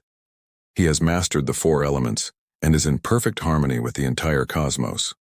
The World card represents the successful completion of a great life cycle. It is the feeling of being exactly where you are supposed to be, doing exactly what you are supposed to be doing, in a state of joyful, integrated, and unbounded wholeness. It is the power of I am whole. The spiritual principle of this final sequence is the roadmap to enlightenment itself. The final stage of the journey requires us to navigate our deepest subconscious fears, the moon, in order to emerge into the brilliant clarity of conscious joy, the sun. This joy then prepares us to answer a call to our higher purpose, judgment, which culminates in a state of complete, integrated wholeness, where we can joyfully dance with the universe, the world. It is the ultimate story of integration and celebration, the final reward for a long and arduous journey. Think of a scientist who has worked for decades on a single difficult problem. The moon is the long nights in the lab, filled with doubt and failed experiments, where she must trust her intuition that she is on the right path. The sun is the eureka moment, the sudden brilliant breakthrough where the answer becomes clear, filling her with ecstatic joy. Judgment is the moment she publishes her findings, a call to the scientific community that will change the field forever, cementing her life's work and purpose. And the world is the moment she receives the Nobel Prize, a moment of public recognition that symbolizes the completion of her great work, a joyful dance celebrating her total integration with her life's purpose. As we conclude this journey through the major arcana, reflect on the grand cycles of your own life, the great journeys you have completed, and the ones you are still on. Here is our final question on this part of our path. As you approach the completion of a major cycle in your own life, what final fears, the moon, must you navigate to step into your full, joyful clarity, the sun, and dance in a state of wholeness, the world? As you stand in that place of cosmic wholeness dancing the joyful dance of the World card, you realize that this is not a static state of being. It is a dynamic, living, breathing consciousness. And to dance, to live, to create, requires energy. It requires a spark. Having completed the grand overarching journey of the soul through the 22 major arcana, we now return to the vibrant immediate world of the minor arcana to explore the four elemental energies that fuel this cosmic dance in our everyday lives.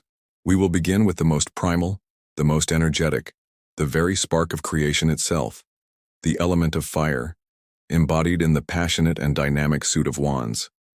This is the realm of your drive, your ambition, and the spiritual fire that animates your entire being.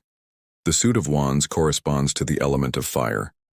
This is the energy of light, heat, action, and expansion. In the landscape of your life, wands represent your willpower, your creativity, your passion, your career ambitions, your inspiration, and your spiritual growth. It is the raw, primal energy that says, I desire, I will, I create. When you see wands cards appear, you know the situation is about taking action, initiating projects, and connecting with the things that make you feel truly alive. The symbol itself, a living staff or branch often shown with green leaves sprouting from it, reminds us that this fiery energy is not destructive, but is the very engine of growth. To understand the suit of wands is to understand the life cycle of a passion project, from the first brilliant idea all the way to its ultimate conclusion. The numbers 1 through 10 provide the narrative arc for this journey. The story begins, as all things do, with the Ace of Wands. This is the pure, unadulterated spark of creative potential. A hand emerges from a cloud offering you a single, living wand. It is a gift from the universe, a new idea, a surge of inspiration, a sudden passion for a new hobby or career path. It is pure energy, an invitation to create, but it holds no guarantees. It is up to you to take hold of the wand and do something with it. Having accepted the gift, you move to the Two of Wands. Here, a figure stands atop a castle holding one wand and looking out over a vast landscape, with the other wand fixed beside him. He holds a small globe in his hand. The initial spark of the ace has now become a choice. This is the stage of planning, of foresight, of deciding what to do with your creative energy. You have the world in your hands, a vision for the future, and now you must make the first strategic decision. This decision leads to action, and action leads to the Three of Wands. The same figure now stands on a cliff, his 3 wands planted firmly in the ground, as he watches his ships sailing on the sea below. This is the first sign of tangible success. Your project is out in the world, and you are beginning to see the first positive results return to you. Your ships are coming in. It is a moment of optimistic expectation. This initial success calls for a moment of joyful recognition in the Four of Wands. This is a card of celebration and stable foundations. We see a beautiful garland suspended between 4 wands, with a happy couple celebrating in the background. You have reached the first major milestone. You have created something stable and worth celebrating with your community. It is a feeling of homecoming and harmony, but the journey of creation is never without challenges. The harmony of the 4 is soon disrupted by the conflict of the 5 of Wands. Here, we see 5 youths engaged in a mock battle, clashing their wands together. This represents the inevitable struggles that arise in any creative project: competition, conflicting ideas, creative differences, or simply the internal ego clash that happens when things get difficult. After navigating this struggle, you emerge into the victory and public recognition of the 6 of Wands. A figure rides a white horse through a cheering crowd, a victory wreath on his wand. You have overcome the challenges of the 5 and are now being celebrated for your success. This is the moment a project gets public acclaim, a promotion at work, or a major success that puts you in the spotlight. Success, however, brings new challenges. In the 7 of Wands, we see a figure on a hilltop, using his wand to defend his position against 6 other wands being thrust up at him from below. Having achieved the victory of the 6, you must now stand your ground and defend what you've created. This is a card of courage and conviction, of fighting for your beliefs from a position of advantage. Having successfully defended your territory, the project picks up incredible speed in the 8 of Wands. 8 wands fly through a clear sky, symbolizing rapid movement, communication, and progress. This is the phase where things just take off. Important news arrives, travel is indicated, and your project moves forward with an unstoppable momentum. This long journey begins to take its toll, leading to the 9 of Wands. A weary but determined figure stands guard, a bandage around his head, leaning on his wand. 8 wands stand behind him like a fence. He has been through many battles, and he is wounded, but not broken. This is a card of pure resilience, the final defense before the project is complete. You have the strength for one last push. Finally, you arrive at the 10 of Wands. The cycle is complete, but the result is not the joyful celebration you might have expected. A figure is seen struggling, his back bent as he carries a heavy bundle of all 10 wands towards a town in the distance. This is the burden of success. You have achieved your goal, but you are now carrying the full weight of the responsibility that comes with it. The passion project has become a heavy load. It is a completion, yes, but it is also a sign that you are overwhelmed and need to lay these burdens down to make space for a new ace to begin. The great spiritual principle of the suit of wands is that passion is the fuel of creation, but unmanaged passion can become a burden. The fiery energy that inspires our greatest works and drives us to succeed must be honored in all its phases. The initial spark, the inevitable struggles, the moments of victory, and the final weight of responsibility. To live a balanced life in the realm of fire, you must learn when to push, when to celebrate, when to fight, and, most importantly, when to lay your burdens down and rest. Think of someone starting a podcast, just like this one. The ace is the brilliant idea. The 2 is the planning and buying of the microphone. The 3 is the positive feedback from the first few episodes. The 4 is celebrating the first 1,000 downloads. The 5 is dealing with negative reviews or other similar podcasts popping up. The 6 is getting featured on a major platform and seeing a huge spike in listeners. The 7 is defending the podcast's core message from critics. The 8 is the flurry of emails, collaborations, and opportunities that come with success. The 9 is the burnout feeling before a big season finale, knowing you just have to get through it. And the 10 is the reality a year later. What started as a passion is now a demanding job with deadlines, financial pressures, and endless responsibilities. A heavy bundle of wands that must be carried every single day. Now bring this story into your own life. Consider your work, your hobbies, your ambitions. My question for you is this. Think about a passion or project in your life.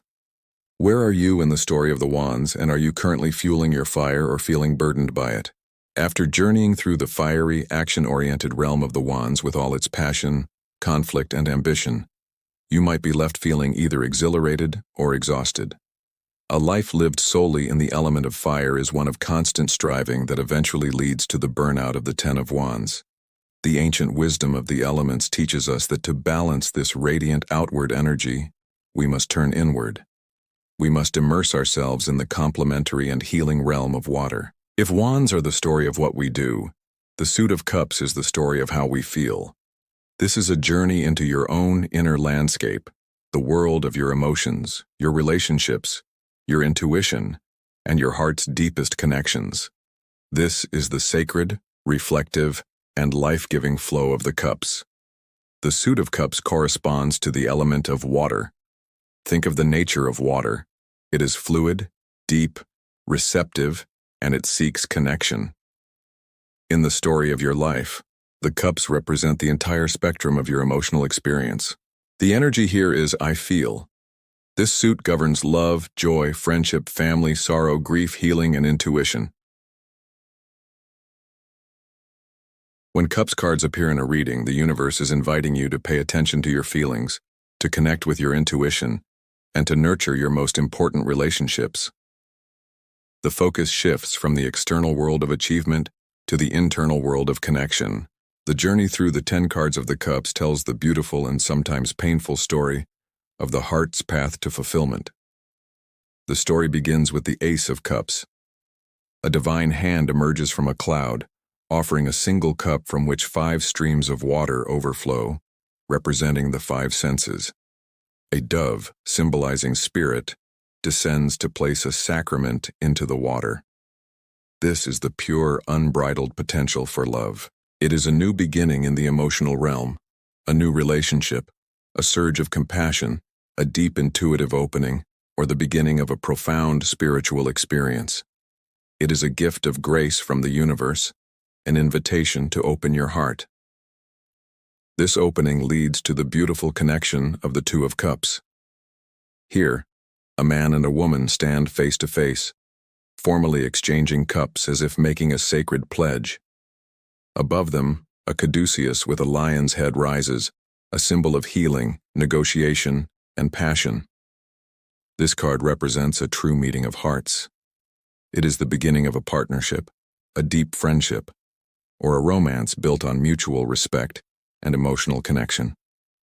The joy of this connection expands outward into the community in the Three of Cups.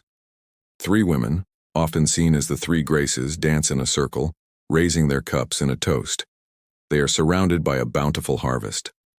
This is the energy of friendship, sisterhood, and shared celebration. It is the joy of belonging to a community and sharing your happiness with those you love. After this peak of social joy, we often turn inward, leading to the Four of Cups. A young man sits under a tree, arms crossed, looking with apathy at three cups before him. He is so focused on his own discontent that he fails to see a fourth cup being offered to him by a hand from a cloud. This card represents emotional stagnation, boredom, or a period of introspection and withdrawal. It's the feeling that something is missing, even when life is seemingly fine, and it asks you to look within for what will truly fulfill you. This introspection can sometimes lead to facing past pains, which brings us to the Five of Cups. A cloaked figure stands with their back to us, looking down in sorrow at three spilled cups, representing loss, regret, and disappointment. They are so focused on what has been lost that they fail to see the two full cups still standing behind them. It teaches that while we must acknowledge our sorrows, we must also eventually turn around and see what yet remains. In a quaint and safe-looking village square, an older child offers a cup filled with flowers to a younger one. This is the card of nostalgia, of happy memories, and the innocence of the past. As we heal, our heart begins to dream again, leading to the Seven of Cups. This is the realm of imagination, of daydreams, and of choice. The card warns you to be clear about what you truly want, and to distinguish between a heartfelt desire and a dangerous fantasy. To get what we truly want, we sometimes must leave something behind. This is the lesson of the Eight of Cups. A figure turns his back on 8 neatly stacked cups and begins a long journey into a mountainous landscape under the light of a dark moon. This is the difficult but courageous act of walking away from a situation, a job, a relationship, a home, that, while seemingly stable and good, is no longer emotionally fulfilling your soul. It is the search for deeper meaning. This brave journey inward leads to the profound contentment of the Nine of Cups. A cheerful, satisfied man sits on a bench, arms crossed in a gesture of fulfillment. Behind him on a beautifully draped table are 9 cups, arranged like trophies. This is famously known as the wish card. It represents a moment of deep personal contentment, sensual pleasure, and the satisfaction of having your emotional and material needs met. Your wishes have come true. Finally, the personal satisfaction of the 9 expands to become the shared, lasting joy of the 10 of Cups. A loving couple stands with their arms around each other, watching their 2 children play joyfully nearby. Above them in the sky is a magical rainbow filled with 10 golden cups. This is the ultimate card of emotional fulfillment. It represents lasting happiness, family harmony, deep soulmate connections, and the feeling of being truly blessed in your emotional life. It is the happy ending the heart has been searching for. The profound spiritual principle of the Suit of Cups is that the heart has its own sacred journey of opening, breaking. The journey of the heart is not about avoiding pain, but about moving through it with grace. The sorrow of the 5 and the difficult departure of the 8 are not failures. They are the necessary steps that clear the path for the profound contentment of the 9 and the blissful harmony of the 10. Think of the entire arc of a great love story. The ace is the initial magical spark. The 2 is the first date and the pledge to see each other again. The 3 is celebrating the new relationship with friends. The 4 is that first moment of comfortable boredom, the end of the honeymoon phase. The 5 is the first devastating fight. The 6 is making up by remembering the sweet, innocent love that brought you together. The 7 is daydreaming about your future together. The 8 is overcoming a major crisis that almost made you walk away. The 9 is the deep, mature satisfaction of knowing you have built something truly wonderful together. And the 10 is the wedding, the birth of a child, the golden anniversary, the moment of ultimate shared, blessed joy. Now turn your attention inward, to the quiet, flowing waters of your own being. My question for you is this. Looking at the landscape of your heart right now, where are you in the story of the cups?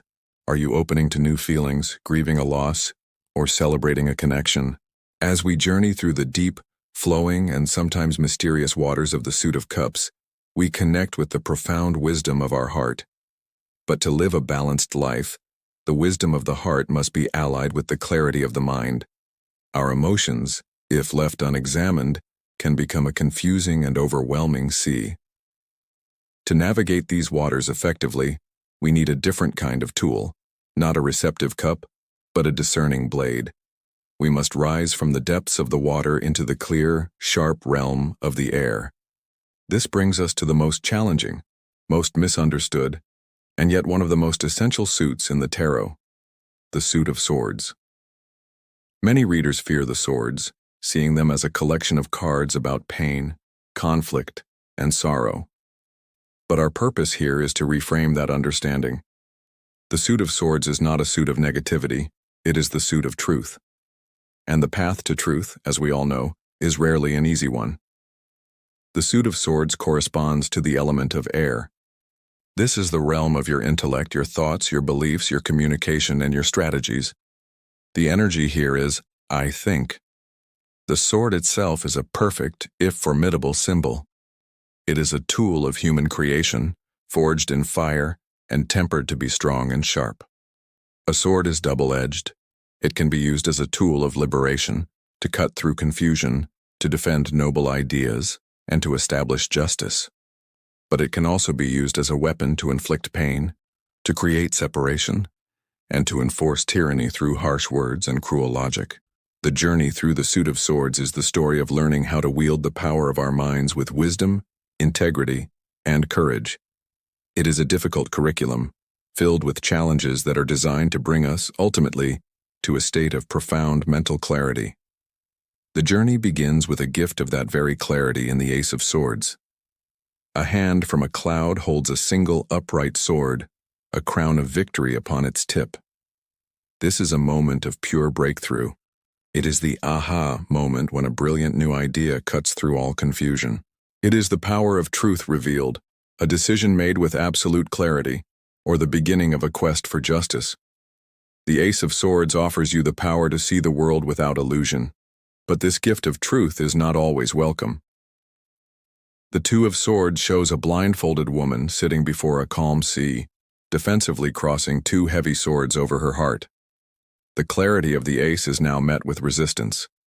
This is a card of willful denial, a refusal to see the truth of a situation, or to make a difficult decision. It represents a stalemate, an intellectual impasse, or a fragile truce maintained by ignoring the real issue. Eventually, the truth cannot be ignored. The blindfold comes off in the Three of Swords, one of the most visually direct cards in the deck. A floating heart is pierced by three swords as heavy rain falls from the clouds. This is the moment a painful truth is finally acknowledged. It is heartbreak, sorrowful news, or a devastating realization. The pain is sharp and undeniable, but it is also a necessary purification. The denial of the two is over, and the process of dealing with reality, however painful, has begun. The pain of this realization necessitates a period of recovery in the Four of Swords. Inside a quiet church, the effigy of a knight lies in repose. Three swords hang on the wall, representing the past sorrows, while one lies beneath him, representing the core issue being contemplated. This is a card of necessary rest, retreat, and mental recuperation. After the battle or the heartbreak, the mind needs time to heal, to process and to find peace before moving forward. After this rest, the mind re-engages with the world, but often the ego gets involved, leading to the Five of Swords. Here, a sneering figure gathers up the swords of his defeated opponents who walk away in sorrow.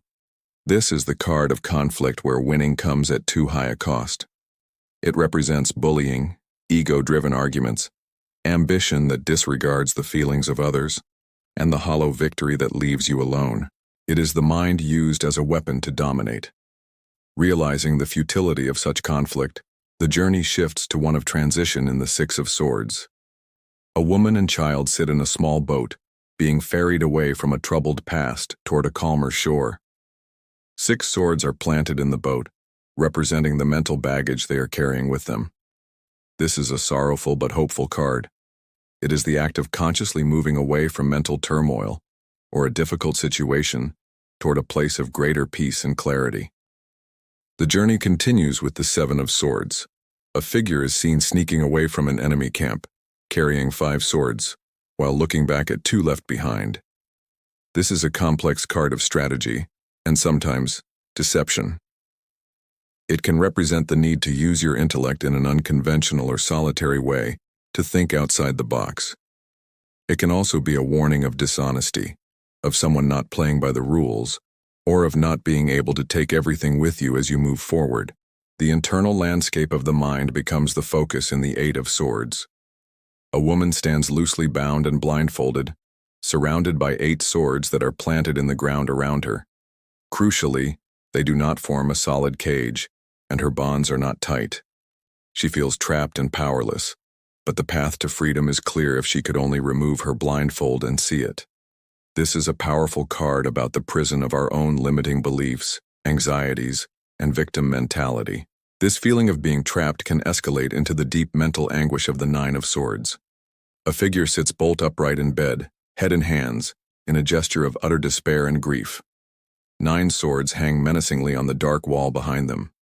This is the Nightmare card, representing the peak of anxiety, fear, guilt, and worry. It is the mind turning on itself in the dark of night, the dark night of the soul on a purely mental level. Finally, after the peak of suffering, comes the absolute end. The 10 of Swords depicts a figure lying face down, with 10 swords piercing his back. While it looks brutal, it is a card of release. It is rock bottom. The pain is over. The situation, the argument, the way of thinking, is completely and utterly finished. There can be no more suffering from this source. In the distance, the sun is rising on a new day. This definitive, painful ending is the necessary precursor to a new beginning. The profound and empowering spiritual principle of the Suit of Swords is this: mental clarity is a double-edged sword. The same intellect that causes our deepest anxieties is also the only tool that can cut us free from them. The swords do not ask us to stop thinking. They ask us to think with courage. The journey through this suit is a necessary purification, forcing us to confront painful truths, challenge our limiting beliefs, and endure mental anguish in order to arrive at a place of true, unshakable clarity, ready for a new dawn. Imagine someone on a journey of letting go of a deep-seated fear of failure. The ace is the therapist's question that first sparks the inquiry. The 2 is the denial, no, that's not me. The 3 is the painful memory that proves the fear's devastating impact on their life. The 4 is the exhaustion that follows this emotional release. The 5 is the inner critic lashing out, trying to keep the fear in place. The 6 is the slow, sad process of leaving old, self-sabotaging habits behind. The 7 is trying new mental tricks to outsmart the fear. The 8 is feeling completely trapped by the fear during a moment of high pressure. The 9 is the sleepless night before a big presentation, consumed by anxiety. And the 10 is the presentation itself. It might not be perfect, but they survive. The fear, in its most powerful form, is faced, and its back is broken. It is over. They are free. Now, take a brave, clear-eyed look at the workings of your own mind. Here is a question for your reflection. What is a sword of truth that you are currently struggling with? Are you in denial, Two of Swords, feeling its pain, Three of Swords, or finding the courage to move towards clarity, Six of Swords? As we learn to wield the sword of truth with courage and compassion, we bring a profound clarity to our lives. We have journeyed through the fiery passion of wands that motivates us to act, the emotional waters of cups that connect us to our heart, and the sharp air of swords that clarifies our mind. But what is the point of all this inner work? A brilliant idea, a deep love, a profound truth. These energies are beautiful, but they remain ethereal until they are brought into form. For our spiritual journey to be complete, our inner world must be reflected in our outer world. We must bring our spirit down to earth. This is the final and most grounding stage of our exploration of the minor arcana, the sacred and practical realm of the Suit of Pentacles. The Suit of Pentacles corresponds to the element of earth. This is the energy of stability, fertility, security, and all things tangible. If the other suits represent the planning, feeling, and thinking, the pentacles represent the final manifest result. The energy here is, I have, or I manifest. This suit governs the material and physical aspects of your life, your career and work, your finances and property, your physical body and health, and your connection to the planet. For a long time, spiritual traditions have tended to look down upon the material world, but the tarot teaches a different lesson. The symbol of the pentacle itself, a five-pointed star representing the human spirit, enclosed within a circle representing the material world, reminds us that our physical existence is a sacred container for our spiritual essence. The journey through the Suit of Pentacles is the story of how we learn to build a prosperous, stable, and healthy life in a way that honors both spirit and matter. The story begins with a tangible opportunity in the Ace of Pentacles. A hand from a cloud offers a single gleaming pentacle above a beautiful garden. This is the seed of manifestation. It can be a new job offer, a financial opportunity, a new health plan, or the chance to start a project that will have real-world results. Like all aces, it is a gift of potential that requires your work and attention to grow. Having accepted this opportunity, you enter the juggling act of the Two of Pentacles. A figure in a jaunty hat skillfully balances two pentacles within an infinity loop, all while standing on one foot. Behind him, ships toss on chaotic waves. This represents the need to be flexible and adaptable in the early stages of any venture. You are managing your time, money, and energy, trying to keep everything in balance amidst the natural ups and downs of life. Your skillful balancing leads to your first success in the Three of Pentacles. We see a young craftsman working on a cathedral, showing his plans to a monk and a noblewoman. They are collaborating. This is the card of teamwork, apprenticeship, and the first recognition of your skills. You have produced high-quality work and are being acknowledged for it. You are no longer just an amateur, you are a skilled contributor. This initial success brings the stability of the Four of Pentacles.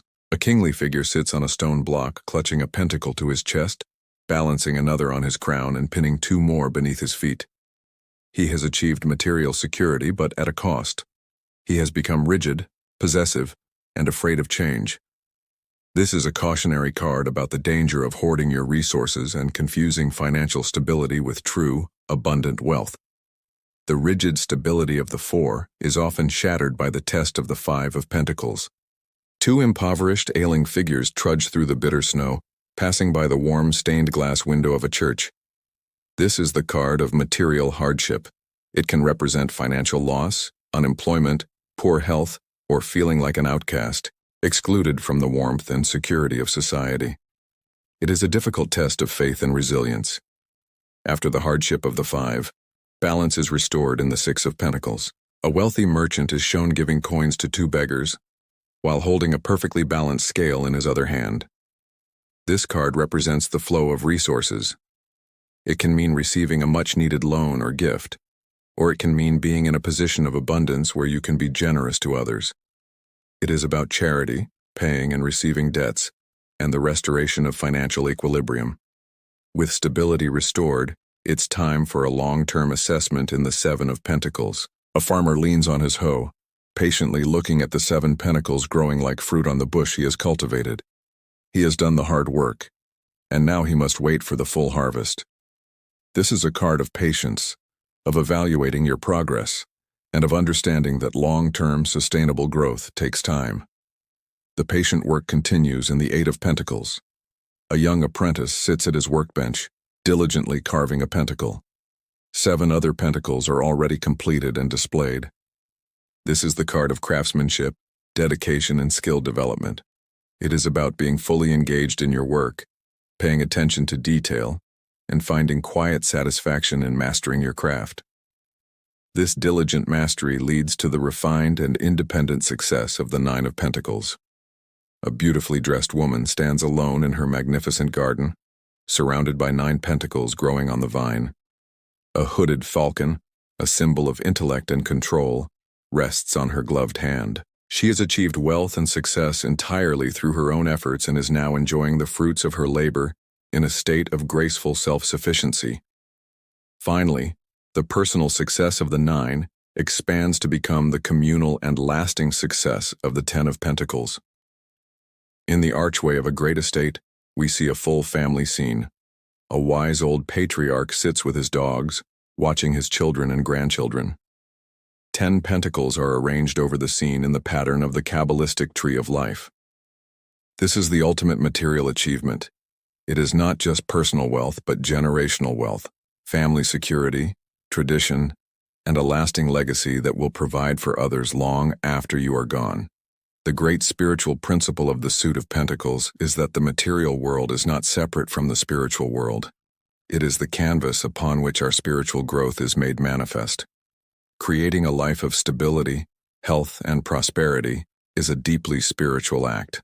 The journey of the pentacles teaches you to plant seeds of opportunity to master your craft, with diligence to be generous in times of abundance and resilient in times of lack, and to understand that true wealth is not something you hoard, but a legacy of well-being that you build and share. Consider the journey of creating a family home. The ace is the down payment. The 2 is juggling the mortgage payments and renovation costs. The 3 is hiring contractors and working together on the design. The 4 is paying off the mortgage but then being too afraid to spend money on travel or joy. The 5 is a sudden job loss that threatens the home. The 6 is getting help from family to get back on your feet. The 7 is planting a garden and patiently waiting for it to grow over the years. The 8 is the dedicated work of maintaining and improving the home. The 9 is that beautiful, quiet satisfaction of sitting in your garden, enjoying the secure and lovely space you have created. And the 10 is watching your children and grandchildren playing in that same home, knowing you have built a legacy of safety and love for generations to come. Now, think about the tangible, earthly aspects of your own life. My question for you is this. In your life right now, your career, your finances, your health, where are you in the story of the pentacles? Are you planting a new seed, waiting for a harvest, or building a lasting legacy? As you trace the stories of the 4 suits, from the initial spark of the ace to the final completion of the 10, you gain a deep understanding of the cycles of manifestation in your life. You see how passion, emotion, intellect, and practical effort each have their own journey of growth, challenge, and culmination. But within these journeys, we are not just passive observers of events. We embody different energies, we take on different roles, and we meet people who reflect these energies back to us. These are the 16 court cards of the tarot. Think of them as the royal family of each suit. In each of the 4 elemental realms, there is a page, a knight, a queen, and a king. These cards can represent you, a person in your life, or most often, an aspect of yourself that you are being invited to develop. Today, we begin our tour of this royal court by meeting its youngest, most curious, and most enthusiastic members, the pages. The pages are the messengers and students of the tarot. They represent the spark of a new beginning, the energy of curiosity, and the initial exploration of an element. Each page embodies the raw potential of their suit's ace, but in a personified form. They are the beginner's mind. When a page appears in your reading, it is a sign to be open, to be teachable, and to embrace a new learning experience. They often bring news or a message related to their element. an opportunity to start something new. The key to understanding the pages is to see them as energy in its nascent, exploratory phase. They are full of potential, but lack the experience and mastery of the higher court cards. They are here to learn, and they invite you to learn with them. Let's begin with the Page of Wands. This is the student of fire. We see a young person standing in a barren but fertile landscape, enthusiastically proclaiming something to the wand they hold. They are dressed for a journey, full of excitement and ready to go. This page is the personification of a creative spark. He brings messages about new ideas, new passions, and new adventures. This card is an invitation to embrace your creative impulses with joyful, youthful enthusiasm. It's the energy of starting a new artistic hobby, feeling a sudden burst of inspiration for a project, or feeling the call to set off on a journey. As a person, the Page of Wands is energetic, charismatic, and a free spirit. However, their fiery enthusiasm can also make them restless and prone to starting many things without finishing them. When you see this card, the universe is asking, what new passion are you ready to explore? Next, we meet the gentle and intuitive Page of Cups, the student of water. This page is a dreamy, artistic soul. We see a youth standing by the seashore, calmly contemplating their cup, from which a small fish is curiously popping its head out to look at them. This fish is a message from the subconscious, a surprising insight from the depths of the soul. This page brings messages of the heart. It can signal a budding romance, an opportunity for emotional healing, a heartfelt apology, or a call to pay closer attention to your intuition and your dreams. As a person, the Page of Cups is sensitive, loving, imaginative, and kind.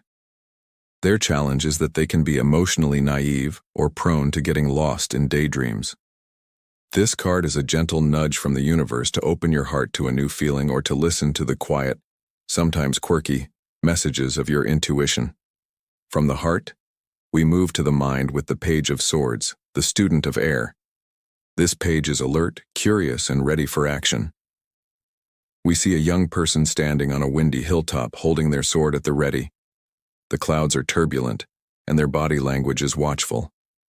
This page brings messages related to truth, ideas, and communication, but these messages are not always easy. This card can represent a brilliant but challenging new idea, the need to speak a difficult truth, or sometimes the arrival of gossip or unsettling news. As a person, the Page of Swords is intelligent, inquisitive, honest, and an excellent communicator. However, their love for the truth can sometimes make them appear blunt, argumentative, or tactless. When this page appears, you are being called to seek mental clarity, to ask questions, to learn something new, and to be ready to wield the sword of your words with integrity. Finally, we ground ourselves with the diligent Page of Pentacles, the student of earth. This page is the quintessential scholar and apprentice. We see a young person standing in a lush, fertile field, so deeply absorbed in studying the pentacle they hold that they seem unaware of anything else. This page brings tangible opportunities and messages related to the material world. It signals the beginning of a new job, a new course of study, a new financial venture, or a new commitment to your health. This is the energy of manifesting a new skill. As a person, the Page of Pentacles is practical, reliable, studious, and hard-working. Their focus on the material can, at times, make them overly cautious or a bit dull, but their dedication is their greatest strength. When you see this card, you are being encouraged to become a student of the tangible world, to ground your ambitions in practical action, and to dedicate yourself to learning a new, real-world skill.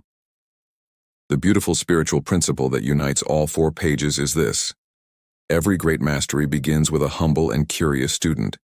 In a world that often pressures us to be experts, the pages remind us of the profound power and joy of the beginner's mind. They teach us that in order to grow, whether in our creative passions, wands, our emotional intelligence, cups, our intellectual capacity, swords, or our worldly skills, pentacles, we must be willing to be a novice again. We have to embrace curiosity, be open to surprising new messages, and not be afraid to look a little foolish as we take our first enthusiastic steps down a new and unfamiliar path. Imagine deciding to learn how to cook for the first time. The Page of Wands is the initial excitement you feel watching a cooking show, the creative spark that makes you say, "I want to do that." The Page of Cups is the intuitive joy you feel when you smell the spices, the love you put into the meal. The Page of Swords is the mental energy of carefully reading the recipe, learning the new terminology, and asking questions. And the Page of Pentacles is the tangible, practical act of buying the ingredients, chopping the vegetables, and diligently following the steps to create a finished meal. To learn to cook, you must embody all four of these student energies. So, as you go about your life, be open to the messengers that appear on your path. Here is a question for your reflection. What new message is the universe trying to send you? And in what area of your life are you being invited to become a curious and enthusiastic student again? When you welcome the curious, enthusiastic energy of a page into your life, you open yourself up to a new world of learning. You receive a message, you begin a new course of study, you take the first tentative steps on an unfamiliar path. But what happens next? After the period of study, the student feels a call to action. The message must be delivered. The new idea must be tested in the real world. The page, filled with this new potential, puts on their armor, mounts a powerful steed, and charges out into the world as a knight. The knights are the action heroes of the tarot. They are the champions of their suits, single-mindedly focused on a quest. When a knight arrives in your reading, the time for contemplation is over. Things are about to start moving, and moving fast. The core energy of the knights is action, movement, and pursuit. Where the pages are about potential, the knights are about kinetic energy. They have taken the element of their suit and are now embodying it in its most extreme and focused form. Each knight is depicted on horseback, and the horse's temperament and speed tell you everything you need to know about how that element expresses itself as action. Knights represent a phase of life, often likened to the teenage years or young adulthood, where you are filled with passion, drive, and a desire to make your mark on the world. You have a mission, and you pursue it with everything you've got. The great strength of the knights is their commitment and drive. Their great challenge, however, is their tendency towards imbalance. They are so focused on their quest that they can lack the broader perspective and wisdom of the queens and kings. They are a force of nature, for better or for worse. First to charge into the scene is the Knight of Wands, the champion of fire. This is arguably the most action-oriented card in the entire deck. We see a knight in armor decorated with salamanders, the elemental symbol of fire, charging across a barren desert on a powerful, rearing horse. He moves with such speed that the plume on his helmet looks like a lick of flame.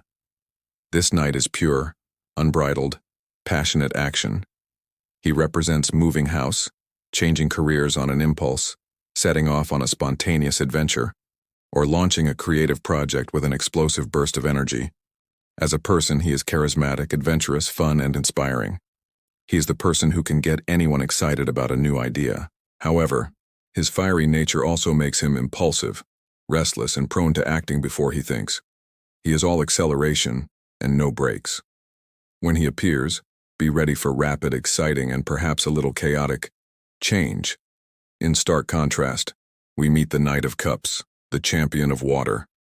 Where the Knight of Wands charges, this knight proceeds with a sense of romantic purpose. He rides a calm, steady gray horse, and he is not galloping. He is moving at a graceful pace. His helmet and boots are winged, like the messenger god Hermes, and he holds his cup out before him as a gentle offering. He is action-driven by emotion. This is the poet, the peacemaker, the romantic hero on a quest. He represents receiving a heartfelt invitation, a romantic proposal, a sincere apology, or the call to follow an artistic or spiritual dream. As a person, he is charming, sensitive, artistic, and deeply in touch with his feelings. His weakness is that he can be overly sentimental, moody, and sometimes so lost in his romantic ideals that he ignores practical reality. He is on a quest for the holy grail of emotional fulfillment, and he invites you to follow your heart. From the heart, we return to the mind with the powerful and intimidating Knight of Swords, the champion of air. This knight is a force to be reckoned with. He charges at a full, reckless gallop across a windswept landscape under a stormy sky. His sword is held high, ready for battle. Every single element in this card, the horse, the clouds, the wind-bent trees, is in frantic motion. This knight is on a mission for the truth, and he is utterly unstoppable. He represents quick thinking, decisive action, and cutting directly to the heart of a matter. He is the energy that charges into a conflict to resolve it, that speaks a difficult truth no one else dares to, and that lives by a code of intellectual rigor. As a person, he is brilliantly intelligent, articulate, and decisive. However, he can also be impatient, tactless, and so focused on his own idea of the truth that he becomes argumentative and insensitive to the feelings of others. He is a powerful ally and a fearsome opponent. Finally, we meet the most deliberate of the champions, the Knight of Pentacles, the Master of Earth. Of all the knights, he is the most still.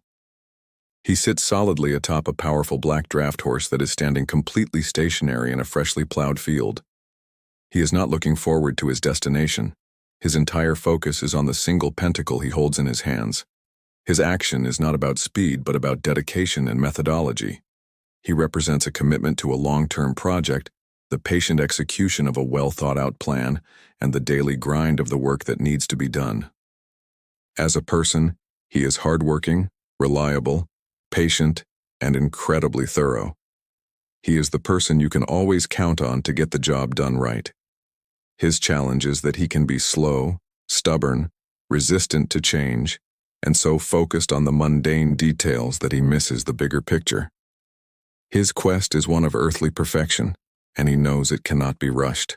The spiritual principle that connects all four knights is a powerful one. Action without wisdom can be as destructive as it is creative. The knights teach us the immense power that comes from committing to a quest and pouring all our energy into it. They are the engines of progress, but they also show us the pitfalls of extremism.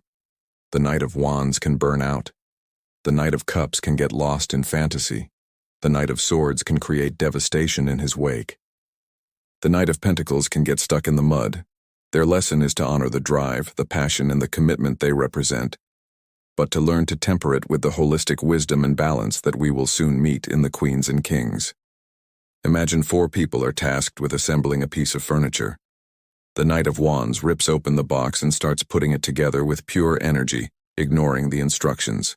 The Knight of Cups imagines how beautiful the furniture will look in the room and focuses on making the process a joyful, bonding experience. The Knight of Swords quickly scans the instructions, declares them inefficient, and starts assembling it in what he has logically determined is a faster way. The Knight of Pentacles carefully lays out every single screw and panel, reads the instruction manual from cover to cover twice, and then begins the slow, methodical process of assembling it perfectly, step by step. Now turn your gaze to your own life and how you pursue your goals. My question for your reflection is this: when you are pursuing a goal, which knight do you most resemble? The fast and fiery Knight of Wands, the romantic Knight of Cups, the sharp and decisive Knight of Swords, or the slow and steady Knight of Pentacles? When you pour all of your energy into a single-minded quest, you embody the powerful driving force of a knight. You charge after your goals, fueled by passion, emotion, logic, or sheer diligence. But a life lived at a full gallop is not sustainable. The knight's zealous, outward-focused energy must eventually mature and find a new center of gravity. This maturation happens when the champion of the quest realizes that true power is not about conquering the outer world, but about mastering the inner one. The journey must turn inward. The knight dismounts their horse, takes a deep and calming breath, and takes their seat upon a throne. The explosive energy of doing transforms into the magnetic power of being. The knight matures into the wise and intuitive queen. The queens are the masters of the internal world of their element. They represent a mature, receptive, and deeply felt understanding. Where the knights express their element in motion, the queens embody their element in stillness. Their power is not forceful, it is magnetic. They sit on their thrones and draw people, opportunities, and wisdom to them through the power of their presence. Esoterically, All queens are associated with the element of water, which means each queen is the watery part of her own suit. The Queen of Wands is the water of fire, the Queen of Swords is the water of air, and so on. This watery influence makes all queens intuitive, nurturing, and emotionally intelligent. When a queen appears in your reading, you are being called to connect with your own inner authority, to nurture a project or a person, and to embody the mature, feeling-centered wisdom of an element. First, we meet the vibrant and charismatic Queen of Wands, the mistress of fire's inner world. She is the water of fire. She sits confidently on her throne, which is decorated with lions and sunflowers, timeless symbols of courage, vitality, and the sun's energy. She holds a sprouting wand in one hand and a sunflower in the other. At her feet sits a black cat, a powerful symbol of independence, intuition, and magic. This queen has mastered her creative fire. She doesn't need to charge out into the world with it. She embodies it. Her passion is magnetic, drawing people to her warmth and inspiration. She represents creative leadership, confident self-expression, and a vibrant social grace.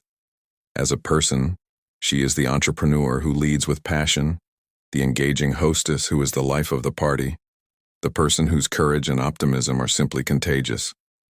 She calls you to own your passions, to express yourself with confidence, and to lead with warmth. Next, we enter the deeply feeling realm of the Queen of Cups, the mistress of water's inner world. She is the water of water, the purest expression of emotional and intuitive intelligence. She sits on a throne right at the edge of a vast sea, her feet not quite touching the ground, showing her complete immersion in the subconscious realm.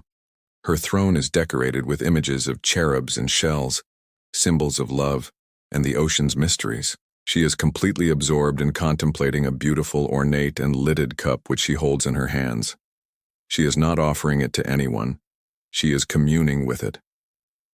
This queen is the absolute master of the heart. She represents compassion, empathy, unconditional love, and profound intuition. She is the counselor, the healer, the psychic, the trusted confidant. As a person, she is kind, gentle, and deeply sensitive, able to hold a safe and loving space for the feelings of others. Her wisdom is not logical. It is a deep inner knowing. She invites you to trust your intuition completely, to lead with your heart, and to offer boundless compassion to yourself and others. From the depths of emotion, we rise to the heights of intellectual wisdom with the Queen of Swords, the mistress of air's inner world. She is the water of air. She sits on a solid stone throne high on a mountaintop above the clouds. Her throne is decorated with a cherub and butterflies, symbols of transformation. She holds her sword perfectly upright, a symbol of her commitment to truth and unbiased judgment. Her other hand is extended in a gesture of offering counsel. Her expression is stern but also wise. This queen has journeyed through all the sorrows of the suit of swords, and they have not made her bitter, but incredibly wise. She represents clear boundaries, sharp perception, and independent thought. She has used her sword to cut away all that is false or non-essential in her life. As a person, she is the honest advisor, the brilliant strategist, the wise elder who speaks the truth with compassion, but without sugarcoating. She has impeccable integrity. She calls you to set clear boundaries, to make decisions based on impartial truth, and to embrace the wisdom that comes from lived experience. Finally, we ground ourselves with the nurturing and generous Queen of Pentacles, the mistress of Earth's inner world. She is the water of Earth. She sits on a throne in the midst of a lush and abundant garden, teeming with life. Her throne is carved with fruit, animals, and other symbols of fertility. She cradles a single large pentacle in her lap as if it were a precious child. A rabbit, a symbol of fertility and new life, sits near her. This queen is the archetypal Earth Mother. She is the master of creating a prosperous, secure, and beautiful physical world. She represents nurturing your home, your body, your finances, and your career with love and practical care. As a person, she is down to earth, generous, resourceful, and incredibly dependable. She is the person whose home is always welcoming, who gives the best practical advice, and who makes everyone around her feel safe and provided for. She invites you to connect with nature and to nurture your physical world with a loving and practical hand. The profound spiritual principle that unites the four queens is this: true power comes not from outward action, but from inner mastery and embodiment. The queens teach us that the next stage of maturity after the knight's zealous questing is to cultivate a deep, internal, and intuitive relationship with our energy. By mastering the inner world of our passions, wands, our emotions, cups, our thoughts, swords, and our resources, pentacles, we develop a magnetic presence that can nurture, heal, and influence the world around us far more effectively than any forceful action ever could. Imagine four friends offering you advice after a difficult breakup. The Queen of Wands would say, "Let's go out, get your mojo back, start a new creative project, be fabulous." She nurtures your confidence and spark. The Queen of Cups would sit with you, hold your hand, and say, "Tell me everything. It's okay to cry. Your feelings are valid." She nurtures your heart. The Queen of Swords would listen and then say, "All right, let's be honest. Here are the patterns I saw. You need to set better boundaries next time. Block his number." She nurtures your wisdom. The Queen of Pentacles would show up at your door with a home-cooked meal and say, "You need to eat. Let's get your finances in order. Come stay with me for a few days." She nurtures your body and your security. Now consider the wisdom you hold within yourself. Here is a question for your reflection. As you mature on your journey, which queen's wisdom are you being called to embody? The creative passion of wands, the deep empathy of cups, the clear boundaries of swords, or the practical nurturing of pentacles? When you learn to embody the deep intuitive wisdom of a queen, you master the inner world of an element. You are no longer driven by it, but have become a living vessel for it. This profound internal mastery is the unshakable foundation for the final stage of leadership and authority. When the receptive, nurturing power of the queen is combined with an active, commanding engagement with the outer world, a final evolution occurs. The queen's inner wisdom becomes the king's outer dominion. The kings are the ultimate masters of the external world of their element. They are the commanders, the authorities, the leaders who have not only understood their realm, but have achieved control over it. They represent the culmination and fulfillment of their suit's power in a tangible, active, and commanding form. The kings are the pinnacle of the court card hierarchy, representing mastery, authority, and control. They have integrated the lessons of all the preceding court cards. They possess the page's curiosity. They have channeled the knight's powerful drive, and they are grounded in the queen's deep intuitive wisdom. Now, they sit confidently on their thrones and apply all of that accumulated experience to rule their respective kingdoms. Esoterically, all kings are associated with the element of air, which means each king is the airy part of his suit. This airy influence makes all kings communicative, strategic, and intellectually focused leaders. They rule with their minds as much as their hearts or passions. When a king appears in your reading, it is a powerful call to step into a role of leadership, to take command of a situation, and to act with the full authority of your life's experience. We begin with the most charismatic and visionary of the rulers, the King of Wands, the commander of fire. He is the heir of fire. A confident and dynamic king sits on his throne, which is decorated with his signature symbols of lions and salamanders. He leans forward, actively engaging with the world, as if he is about to spring into action. Unlike the queen who embodies creative potential, the king actively directs it with strategic vision.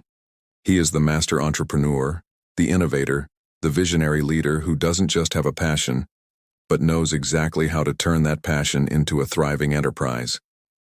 As a person, he is a natural-born leader, bold, creative, and able to inspire everyone around him with his compelling vision for the future. He is the type of leader who can rally a team to achieve the impossible. He calls you to take command of your creative projects, to lead with a bold vision, and to inspire others to action. Next, we meet the most emotionally mature and stable of the rulers, the King of Cups, the commander of water. He is the heir of water. This king sits on a solid throne that appears to be floating in the middle of a turbulent sea, yet he himself is the picture of calm and composure. This imagery is key. He has mastered the chaotic waters of emotion. He is not overwhelmed by them, like a page, nor is he simply immersed in them, like a queen. He navigates them with wisdom and control. A fish, a symbol of the subconscious, leaps from the water, and a ship sails safely in the background, showing that he provides a safe harbor for others in times of emotional turmoil. He represents emotional maturity, diplomacy, and compassionate leadership. As a person, he is a wonderful counselor, a fair mediator, and a calm, stable presence. He makes decisions from the heart, but these decisions are always tempered by wisdom and objective clarity. He invites you to take command of your emotional responses and to lead others with a calm heart and a steady hand. From emotional mastery, we move to the peak of intellectual authority with the King of Swords, the commander of air. He is the heir of air, the purest expression of intellect, law, and truth. He sits on a formidable stone throne, high above the world on a mountaintop. He holds his great double-edged sword perfectly upright, a symbol of his final and impartial judgment. His throne is decorated with butterflies, showing that his wisdom has come through great transformation. This king is the ultimate authority on matters of the mind. He represents intellectual leadership, ethical judgment, and the power of absolute truth. As a person, he is a professional expert at the top of his field, a judge, a renowned surgeon, a brilliant professor, a military strategist. He operates according to a strict code of logic and ethics, and his word is law. He is not swayed by emotion, only by facts and principles. He calls you to act with the utmost intellectual integrity, to seek expert counsel, or to step into your own role as an authority. Finally, we arrive at the pinnacle of worldly success with the King of Pentacles, the commander of Earth. He is the heir of Earth. This king is the master of the material empire. He sits on a magnificent throne carved with bulls, a symbol of earthy power, in the midst of a lush and thriving garden and castle. He holds both a scepter of power and a pentacle of wealth, signifying his dominion over his entire material kingdom. He is not just nurturing his abundance like the queen. He is actively commanding and expanding his empire. He represents the peak of financial success, security, and worldly power. As a person, he is the established CEO of a vast company, the savvy investor, the patriarch of a wealthy family. He is dependable, generous, and has a Midas touch, able to create prosperity and security for himself and all who are in his domain. He calls you to take complete command of your finances, to build a lasting enterprise, and to enjoy the abundant security you have created through your wisdom and effort. The profound spiritual principle that unites the four kings is this: ultimate mastery is the integration of inner wisdom with outer authority. The kings represent the final stage of our active development in the world. They teach us that after exploring our potential as a page, acting on it as a knight, and mastering it internally as a queen, our final responsibility is to step up and lead. The king energy calls us to take command, to accept responsibility for our kingdom, be it a family, a company, a creative vision, or a field of knowledge, and to rule it with the full power of our accumulated wisdom for the benefit of all. Think of the four great leaders of a nation. The King of Wands is the visionary president who inspires the country with a bold new direction for the future. The King of Cups is the skilled diplomat who calmly negotiates a peace treaty, healing old wounds between nations. The King of Swords is the Chief Justice who upholds the Constitution with unwavering intellectual and ethical integrity. And the King of Pentacles is the Secretary of the Treasury who builds a prosperous and stable economy for the entire country. A successful nation needs all four types of leadership. Now it is time to look at your own potential to lead, in ways both big and small. Here is the question for your reflection. In what area of your life are you being called to step out of a supporting role and into one of leadership? Which king's authority, visionary, compassionate, intellectual, or practical, do you need to claim as your own? As you learn to recognize and even embody the authority of the four kings, you step into a new level of mastery in your life. You learn to command your vision, your emotions, your intellect, and your resources. But these powerful figures, and indeed every figure in the tarot, do not exist in a void. They are part of a larger world, a cohesive landscape that tells a story all its own. To truly step into the wisdom of the kings, it helps to understand the hidden language of the very ground upon which their thrones are built. Remember that Pamela Colman Smith was a brilliant theatrical set designer. When she created the 78 cards, she didn't just illustrate characters. She built a world for them. The backgrounds of the Rider-Waite-Smith deck, the recurring mountains, rivers, cities, and skies, are not merely decorative. They are a consistent symbolic language that weaves a unifying thread through the entire deck, telling a deeper story that connects every card to the others. When you begin to pay attention to this symbolic landscape, you unlock a profound new layer of meaning in your readings. It's like moving from a two-dimensional understanding to a three-dimensional one. The figures in the foreground tell you who is involved and what they are doing, but the background tells you the where and the why. It reveals the spiritual climate, the underlying challenges, and the deeper context of the situation. Learning to read these recurring symbols is to become fluent in the secret poetry of the deck, to see the connections and patterns that Pixie Smith so masterfully embedded in her art. It allows you to understand not just a single card, but the entire geography of the soul's journey. Let's begin with one of the most prominent features in the tarot landscape: mountains. Across the deck, mountains almost always represent challenges to be overcome, goals to be achieved, and the abstract realm of higher consciousness. A mountain is something you must climb. It requires effort, perseverance, and a willingness to rise above the everyday lowlands of mundane life. When you see mountains in a card, you are looking at a symbol of ambition, of struggle, and of the potential for great attainment. For example, in the Fool, we see distant snow-capped peaks representing the entirety of the great spiritual journey and all its challenges that lie before him.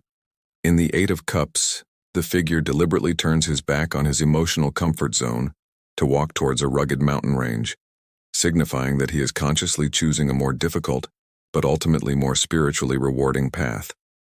And when we see the Emperor, he sits on his throne in front of a range of barren, jagged peaks.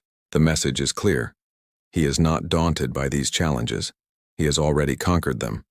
His authority is born from his mastery over the hard realities of life. From the solid earth of the mountains, we move to the flowing energy of water. Rivers, seas, pools, and even rain are ubiquitous in the deck, and they almost always symbolize the subconscious mind, the realm of emotions, intuition, and the great flowing current of life itself. The state of the water is a direct reflection of the emotional or intuitive state of the card. In the Temperance and the Star cards, a figure interacts with a calm, clear pool of water, representing a state of healing, balance, and deep connection to the life-giving flow of the subconscious. In contrast, the Knight of Cups sits on a throne floating in a choppy, turbulent sea, yet remains calm, showing his mastery over chaotic emotions. The journey in the Six of Swords is a literal and metaphorical passage across water, moving from the troubled waters of the past to the calm shores of the future. And in the Moon, a crayfish, a symbol of our most primitive instincts and fears, is seen crawling out of a dark pool, representing the emergence of deep anxieties from the collective unconscious into our awareness. Next, let's look at the symbols of civilization. Architecture. The cities, castles, towers, and churches that appear throughout the deck represent the structures we build as humans. They can symbolize community, safety, tradition, and shared beliefs. But they can also represent confinement, conformity, and structures built on a false premise. In the joyous Four of Wands, a welcoming castle in the background represents a safe, celebratory community and a stable home life. In the Ten of Pentacles, the great stone archway through which we view the family is a symbol of lasting legacy, tradition, and the security of an established lineage. On the other hand, the church in the Five of Pentacles represents a place of warmth and community that the poor figures feel excluded from, a symbol of institutional comfort they cannot access. And of course, there is the most famous building of all, the Tower. It represents a structure, an ego, a belief system, a career, that has been built on a false or arrogant foundation, which must be struck down by divine truth so that something more authentic can be built in its place. The profound spiritual principle that this symbolic language teaches us is that our inner journey is always reflected in our outer environment. We must learn to pay attention to the landscape of our lives. The tarot encourages us to develop a symbolic sight, to see the world around us as a mirror of our inner state. When you are facing a massive project at work, you might say you have a mountain to climb. When you are feeling overwhelmed by feelings, you might feel like you are drowning. These are not just metaphors, they are deep archetypal truths. By learning to read the consistent background symbols in the cards, we can become more attuned to the symbolic language of our own lives, finding deeper meaning and guidance in the world we inhabit every day. Let's see how this works in a practical reading. Imagine you are asking about a difficult choice between staying in a comfortable but boring job or leaving to start your own business. You pull 3 cards: the Devil, the 8 of Cups, and the 4 of Wands. On a simple level, the story is about being trapped, Devil, walking away, 8 of Cups, to find community and celebration, 4 of Wands. But now let's add the landscape. The Devil takes place in a dark, subterranean cave, a symbol of the deep subconscious and being cut off from the light.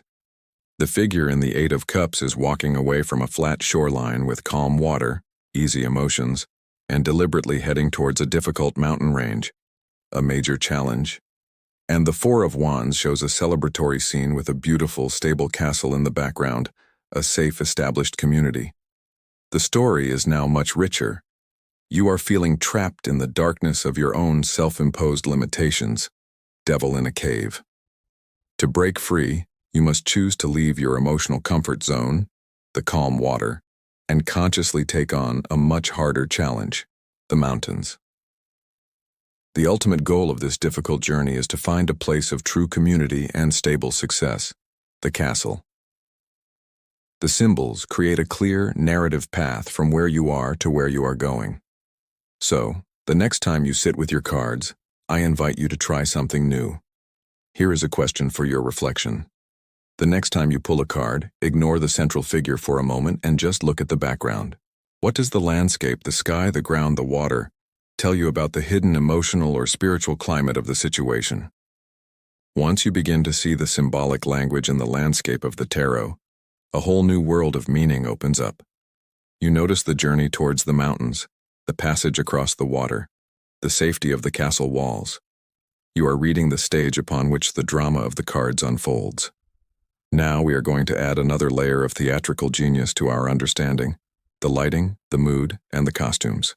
We are going to explore the profound psychology of color as used by Pamela Colman Smith. As an artist with a background in theater and a possible synesthete, someone who experiences a blending of senses like seeing colors in music, Pixie did not choose her palette by accident. The colors in the Rider-Waite-Smith deck are a deliberate symbolic code designed to communicate directly with our subconscious and evoke specific emotional and spiritual states.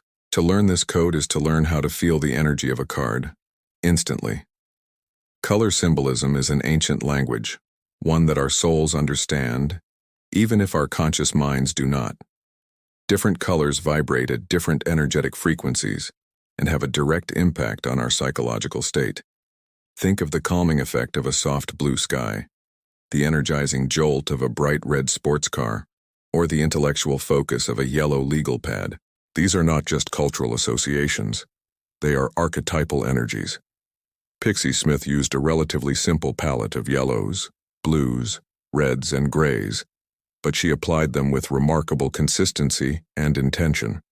By learning the core meaning of these colors, you can grasp the energetic tone of a card before you even begin to analyze the figures or symbols. You can feel its vibration. Let's begin with the brightest and most intellectually stimulating color in the deck: yellow. Yellow is the color of the sun, of pure light. In the tarot, it almost always represents the conscious mind, the intellect, raw consciousness itself, spiritual enlightenment, and optimism. It is the color associated with the element of air, and you will see it used extensively in the skies of the suits of wands and swords, linking them to the world of conscious thought and action. Look at the sun card. It is a radiant explosion of yellow, the ultimate symbol of joy, clarity, and conscious awareness. In The Magician, a yellow sky provides the backdrop for his work, symbolizing that he is operating with full conscious will and intellectual power. The vibrant, charismatic energy of the Queen of Wands is underscored by her yellow throne and background, showing us her bright, optimistic, and conscious approach to life. Yellow is the color of daylight, of things seen clearly. In direct contrast to the conscious energy of yellow, we have the deep, mysterious energy of blue. Blue is the color of the deep sea and the infinite sky. It represents the subconscious mind, intuition, emotion, spirituality, and divine wisdom. It is the color associated with the element of water, and it is a dominant color in the suit of cups and in cards, featuring spiritually profound figures. The quintessential card of blue is the High Priestess. She is draped in flowing blue robes, and behind her veil are the subconscious waters. Her entire being is a conduit for this deep, intuitive, lunar wisdom. The Emperor, a figure of earthly structure, sits on a stone throne, but behind him flows a river and his inner robes are blue, hinting that true, lasting authority must be rooted in a deeper wisdom. The entire scene of the star is bathed in the deep celestial blue of the night, representing the profound peace that comes from connecting with divine hope and the healing flow of the subconscious. From the intellect and the intuition, we move to the raw, pulsing energy of life itself with the color red. Red is the color of blood and fire.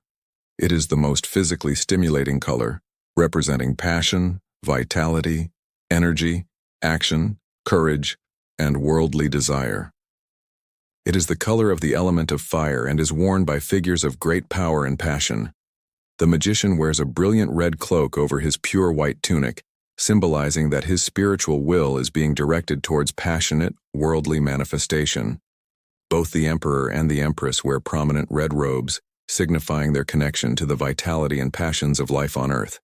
His representing active power, and hers representing creative, generative passion. The inner strength of the woman in the Strength card is symbolized by the garland of red roses that tames the lion, showing that primal, passionate energy is being mastered through love. Red is the life force made visible. Finally, let's look at the more neutral and challenging end of the spectrum with gray and black. These colors often represent limitation, grief, neutrality, abstract thought, or the great unknown. Gray is the color of impartiality and structure, but also of sorrow. You see it in the stone pillars of justice and the High Priestess, representing the neutral, unbiased foundations of law and wisdom. You also see it in the heavy, stormy skies of so many of the Swords cards, like the Three of Swords and the Ten of Swords, where it perfectly evokes the feeling of mental anguish and grief. Black, on the other hand, represents the absence of light. It can symbolize endings, the deepest parts of the shadow, and the great mystery of the unknown. The terrifying figure of the devil is set against a stark black background, representing the darkness of ignorance and fear in which our addictions thrive. And the armor of the skeletal rider in the Death card is black, symbolizing the finality of an ending and the absolute mystery of transformation. The powerful spiritual principle behind this color language is that energy has a color, and by attuning ourselves to the colors on the cards, we can intuitively feel the energy of a situation. Pixie Smith is inviting you to have a full-body, sensory experience with the tarot, to move beyond simply analyzing the symbols and to start feeling the frequency of the cards. This practice trains your intuition to notice how the colors in your own life and your own environment are affecting your mood and your energy, allowing you to use color more intentionally to create the state of being you desire. Let's do a simple comparison. Look at the Knight of Wands and the Knight of Cups. The Knight of Wands is surrounded by the fiery oranges and yellows of the desert. You can feel the heat, the energy, the passion, the impulsiveness. Now look at the Knight of Cups. The dominant colors are the cool blues and grays of his armor and his calm horse. You can feel the romantic, steady, emotional, and intuitive nature of his quest. The colors tell you the core story of their energy before you even look at what they're doing. The colors are the mood, the music, the soul of the card. So, I invite you to play with this new language. to feel it in your own way. Here is a question for your reflection. Without thinking about the traditional meanings, pick a card from your deck that you feel drawn to today.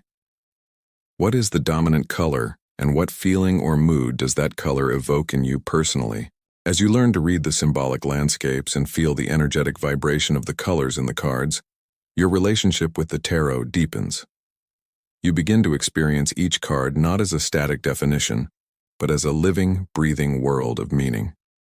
But what happens when you shuffle your deck, lay out your cards, and one of these beautiful, intricate images appears upside down? For many people, this is a moment that brings a jolt of fear or a wave of confusion.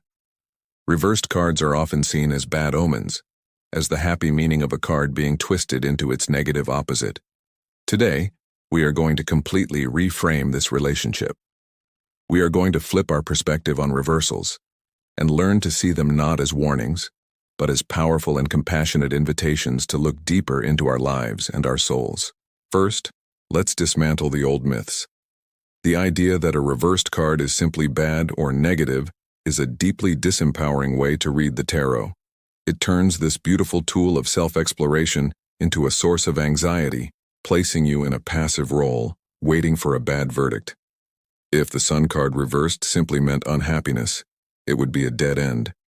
It wouldn't offer you any guidance or wisdom. Similarly, the idea that a reversed card is always the direct opposite of its upright meaning is too simplistic.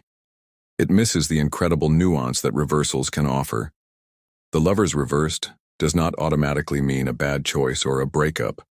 It could point to something far more subtle and profound happening within you. The most empowering approach is to see a reversal as a change in the flow of a card's energy. The energy is still present, but it is being expressed in a different way.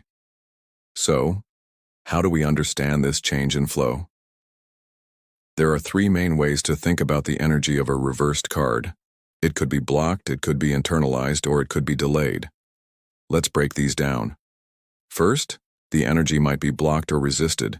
This means the potential of the upright card is present and available to you, but something is getting in the way of its full expression. The Sun reversed, in this light, doesn't mean a complete lack of joy. It suggests that joy is present, but you are having difficulty seeing it or connecting with it. A cloud is temporarily blocking the sun. This interpretation immediately turns a bad card into a useful diagnostic tool.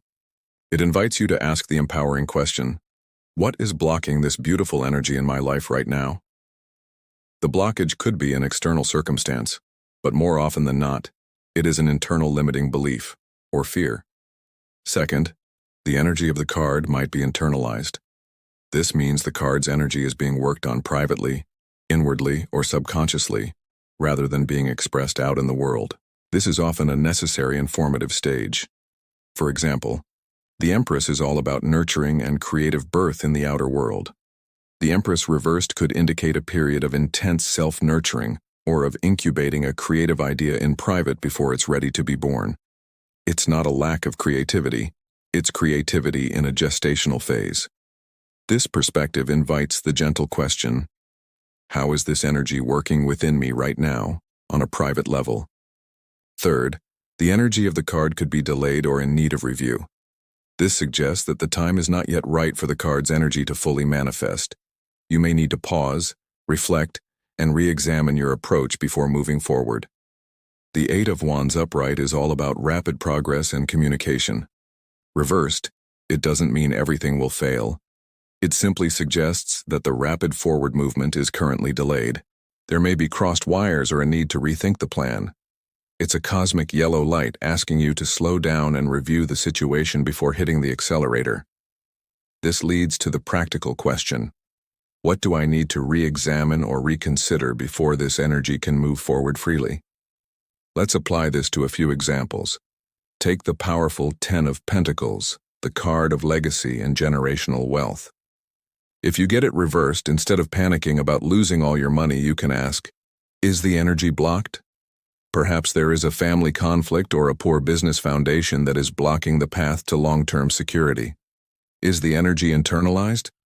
Maybe you are currently redefining what legacy and wealth mean to you on a personal level, focusing on spiritual inheritance rather than just financial. Or is the energy delayed?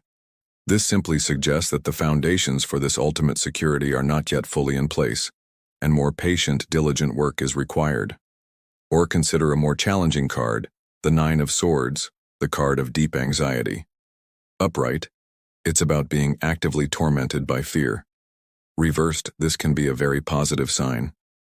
Is the energy blocked? Yes, you are blocking the cycle of anxiety from taking hold. You are refusing to be consumed by it. Is the energy internalized?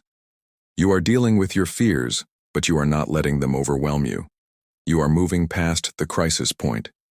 Here the reversal shows a release from the card's most difficult expression. The profound spiritual principle here is that a reversed card is not a stop sign. It is a detour sign that invites deeper introspection. Reversals are one of the tarot's greatest gifts. They pinpoint the exact areas in our lives where energy is stuck, tangled, or in need of our conscious, loving attention.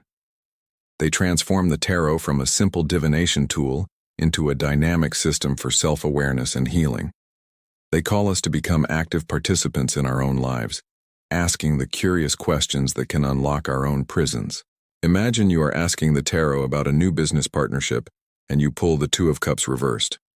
The old fear-based interpretation might be, this partnership is doomed to fail. An empowering reading, however, would explore the possibilities. Is the energy of partnership blocked? Perhaps you and your potential partner are not communicating clearly, and this is blocking the natural harmony between you. Is the energy internalized? Maybe the card is telling you that before you can form a successful partnership with another, you must first create a partnership with yourself to get your own head and heart on the same page. Or is the energy delayed? It could be a sign that this partnership has great potential, but the timing is not yet right to sign the contracts. See how these interpretations open up pathways for reflection and action, rather than just shutting a door. I invite you to try this gentle, curious approach with your own cards without fear. Here is a question to guide your practice. Shuffle your deck and pull one card. If it comes out reversed, ask it these 3 questions. Is your energy blocked? Is it working internally, or is it asking me to pause and review? See which question resonates most deeply with your intuition. That gentle, curious process of engaging with a reversed card, asking it questions, feeling into its energy, is a perfect training ground for the next great leap in your tarot practice. You have learned to listen deeply to the voice of a single card. Now, you are ready to learn how to hear the conversation between a group of cards. So many of us, when we start reading tarot, lay out a spread and then anxiously reach for a book, looking up each card's meaning one by one. We end up with a list of disconnected definitions, not a coherent message. A tarot spread is not a grocery list. It is a sentence, a paragraph, and sometimes a beautiful epic poem. The true magic of a reading happens when we move beyond individual meanings and learn to see the connections, to follow the threads, and to weave the cards into a flowing, intuitive story. This is the shift from being a tarot lexicographer who just knows the definitions to becoming a tarot storyteller who can see the narrative. The first step is to change your entire approach. When you lay out the cards, resist the urge to immediately focus on the first card and define it. Instead, take a breath and look at the whole picture. Before you analyze a single detail, get a feel for the overall energy of the spread. What is the weather report?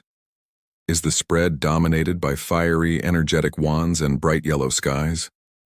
If so, you know the story is about action, passion, and high energy. Is it filled with the deep blues of cups cards and major arcana like the moon and the high priestess?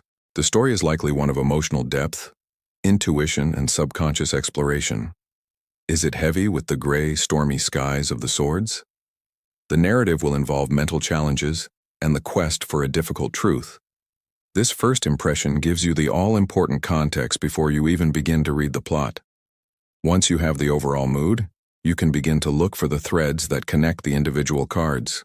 One of the most powerful and simple techniques for doing this, unique to the Rider-Waite-Smith deck, is to notice the gaze of the figures. Pay attention to where the people in the cards are looking. Is the figure in your past card looking forward toward your present card? This suggests the past is still actively influencing the present. Is the figure in your present card looking away from the future card? This can indicate a fear or reluctance to move forward into that future energy. If the Queen of Cups is looking towards the Knight of Swords, it could tell a story of emotion meeting intellect, or a nurturing person dealing with a sharp, communicative one. Pixie Smith was a theatrical designer. She staged her characters with intention. Their eyeline is their motivation, and it shows you the direction the energy is flowing through your story. Next, look for the flow of numbers and suits. We've already learned the narrative arc of each suit from Ace to 10. Now, you can see these stories play out in your spreads. If you see a 4 of Pentacles followed by a 5 of Pentacles, you are seeing a clear story of material stability being challenged by a period of hardship. If you see an 8 of Wands followed by a Knight of Wands, the story is one of incredible, almost overwhelming forward momentum. Also notice how the elements interact. If you see the passionate King of Wands next to the emotional Queen of Cups, you might be looking at a story of a passionate, creative romance, fire and water creating a lot of steam. If you see the intellectual Ace of Swords next to the practical Page of Pentacles, the story is about a brilliant new idea being put into a grounded, practical plan of study. The beautiful spiritual principle at work here is that your intuition is the thread that weaves the cards into a story. The symbols are just the vocabulary. These techniques are simply ways to get your intuitive, storytelling mind engaged. The goal is to get to a point where you see the connections flowing naturally. A reading becomes truly profound and personal when you stop worrying about getting the right meaning from a book and start trusting the story that is emerging for you. The cards are a visual alphabet. Your intuition is the poet that arranges them into something meaningful. Let's walk through a simple 3-card reading to see this in action. The question is, what is the story of my relationship with my work right now? You lay out 3 cards. For the past, the 9 of Swords. For the present, the 8 of Cups. And for the future, the Sun. Now the dictionary approach would give you anxiety, walking away, and joy. It's a bit disconnected, but let's weave a story. In your recent past, your work was a source of profound mental anguish. The 9 of Swords shows sleepless nights, anxiety, and a mind consumed with worry. This was an unsustainable state of being. The figure in this card is trapped indoors, in the dark. Now, in your present, you are embodying the energy of the 8 of Cups. You are the figure who is bravely and deliberately walking away from that which no longer fulfills you emotionally. Notice you are walking away from the cups, from what was once a source of emotional investment, and heading into the unknown under the light of a dark moon. This is a difficult but necessary journey. And where is it leading? To the future, to the sun. From the darkness of the 9 of Swords and the twilight journey of the 8 of Cups, you are emerging into the brilliant, joyful, unambiguous light of the sun, a naked child on a white horse, a symbol of rebirth and innocent joy. The story is crystal clear. You are on a courageous journey away from a situation that caused you deep anxiety. And this path, while uncertain right now, is leading you directly to a place of liberation, clarity, and profound joy. See how the cards now tell a complete, empowering, and flowing narrative? This is the art of reading tarot. It's the art of seeing connections and listening to the story the universe is telling you through these beautiful images. So, I invite you to become a storyteller. Here is a question to guide your practice. Lay out 3 cards for yourself. Instead of defining each one separately, try to write a single 3-sentence story that connects them. What narrative emerges when you let the cards talk to each other? When you lay out 3 cards and allow your intuition to weave them into a story, you are performing a beautiful act of magic. You are bridging the gap between the conscious and subconscious mind, allowing the symbolic world to speak directly to your present reality. This practice of storytelling is the key that unlocks the final and most important phase of our journey together. It is the step that takes the tarot from being an object of study and places it into your hands as a living, breathing companion for your daily life. Over the last 24 sections, we have journeyed through the entire deck. We have walked with the Fool, we have explored the 4 elemental realms, and we have met the royal court. We have learned the vocabulary and the grammar of this sacred symbolic language. Now, in our final section, we will talk about how to make that language a part of your daily conversation with your own soul. To begin, We must fully embrace the shift away from seeing the tarot as a tool for fortune-telling. While the cards can and do offer profound insights into the energies and possibilities that lie ahead, their greatest power is not in predicting a fixed future, but in illuminating the present moment and empowering you to create the future you desire. Instead of asking the cards, what will happen to me?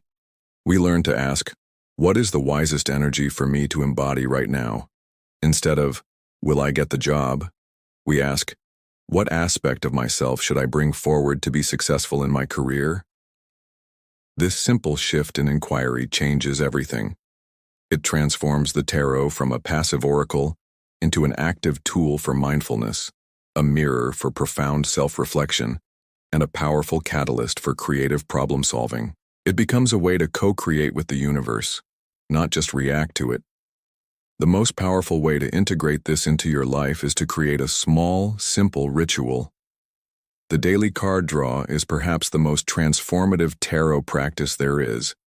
It takes only a few minutes. When you wake up, before you check your phone or let the noise of the world rush in, take a moment of quiet. Hold your deck in your hands, take a few deep breaths, and set a simple intention. You might ask, what energy will serve me best today? Or, what is my most important lesson for today? Shuffle the cards in whatever way feels right to you, and pull a single card.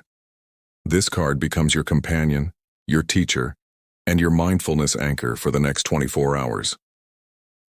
Let this card set the theme for your day.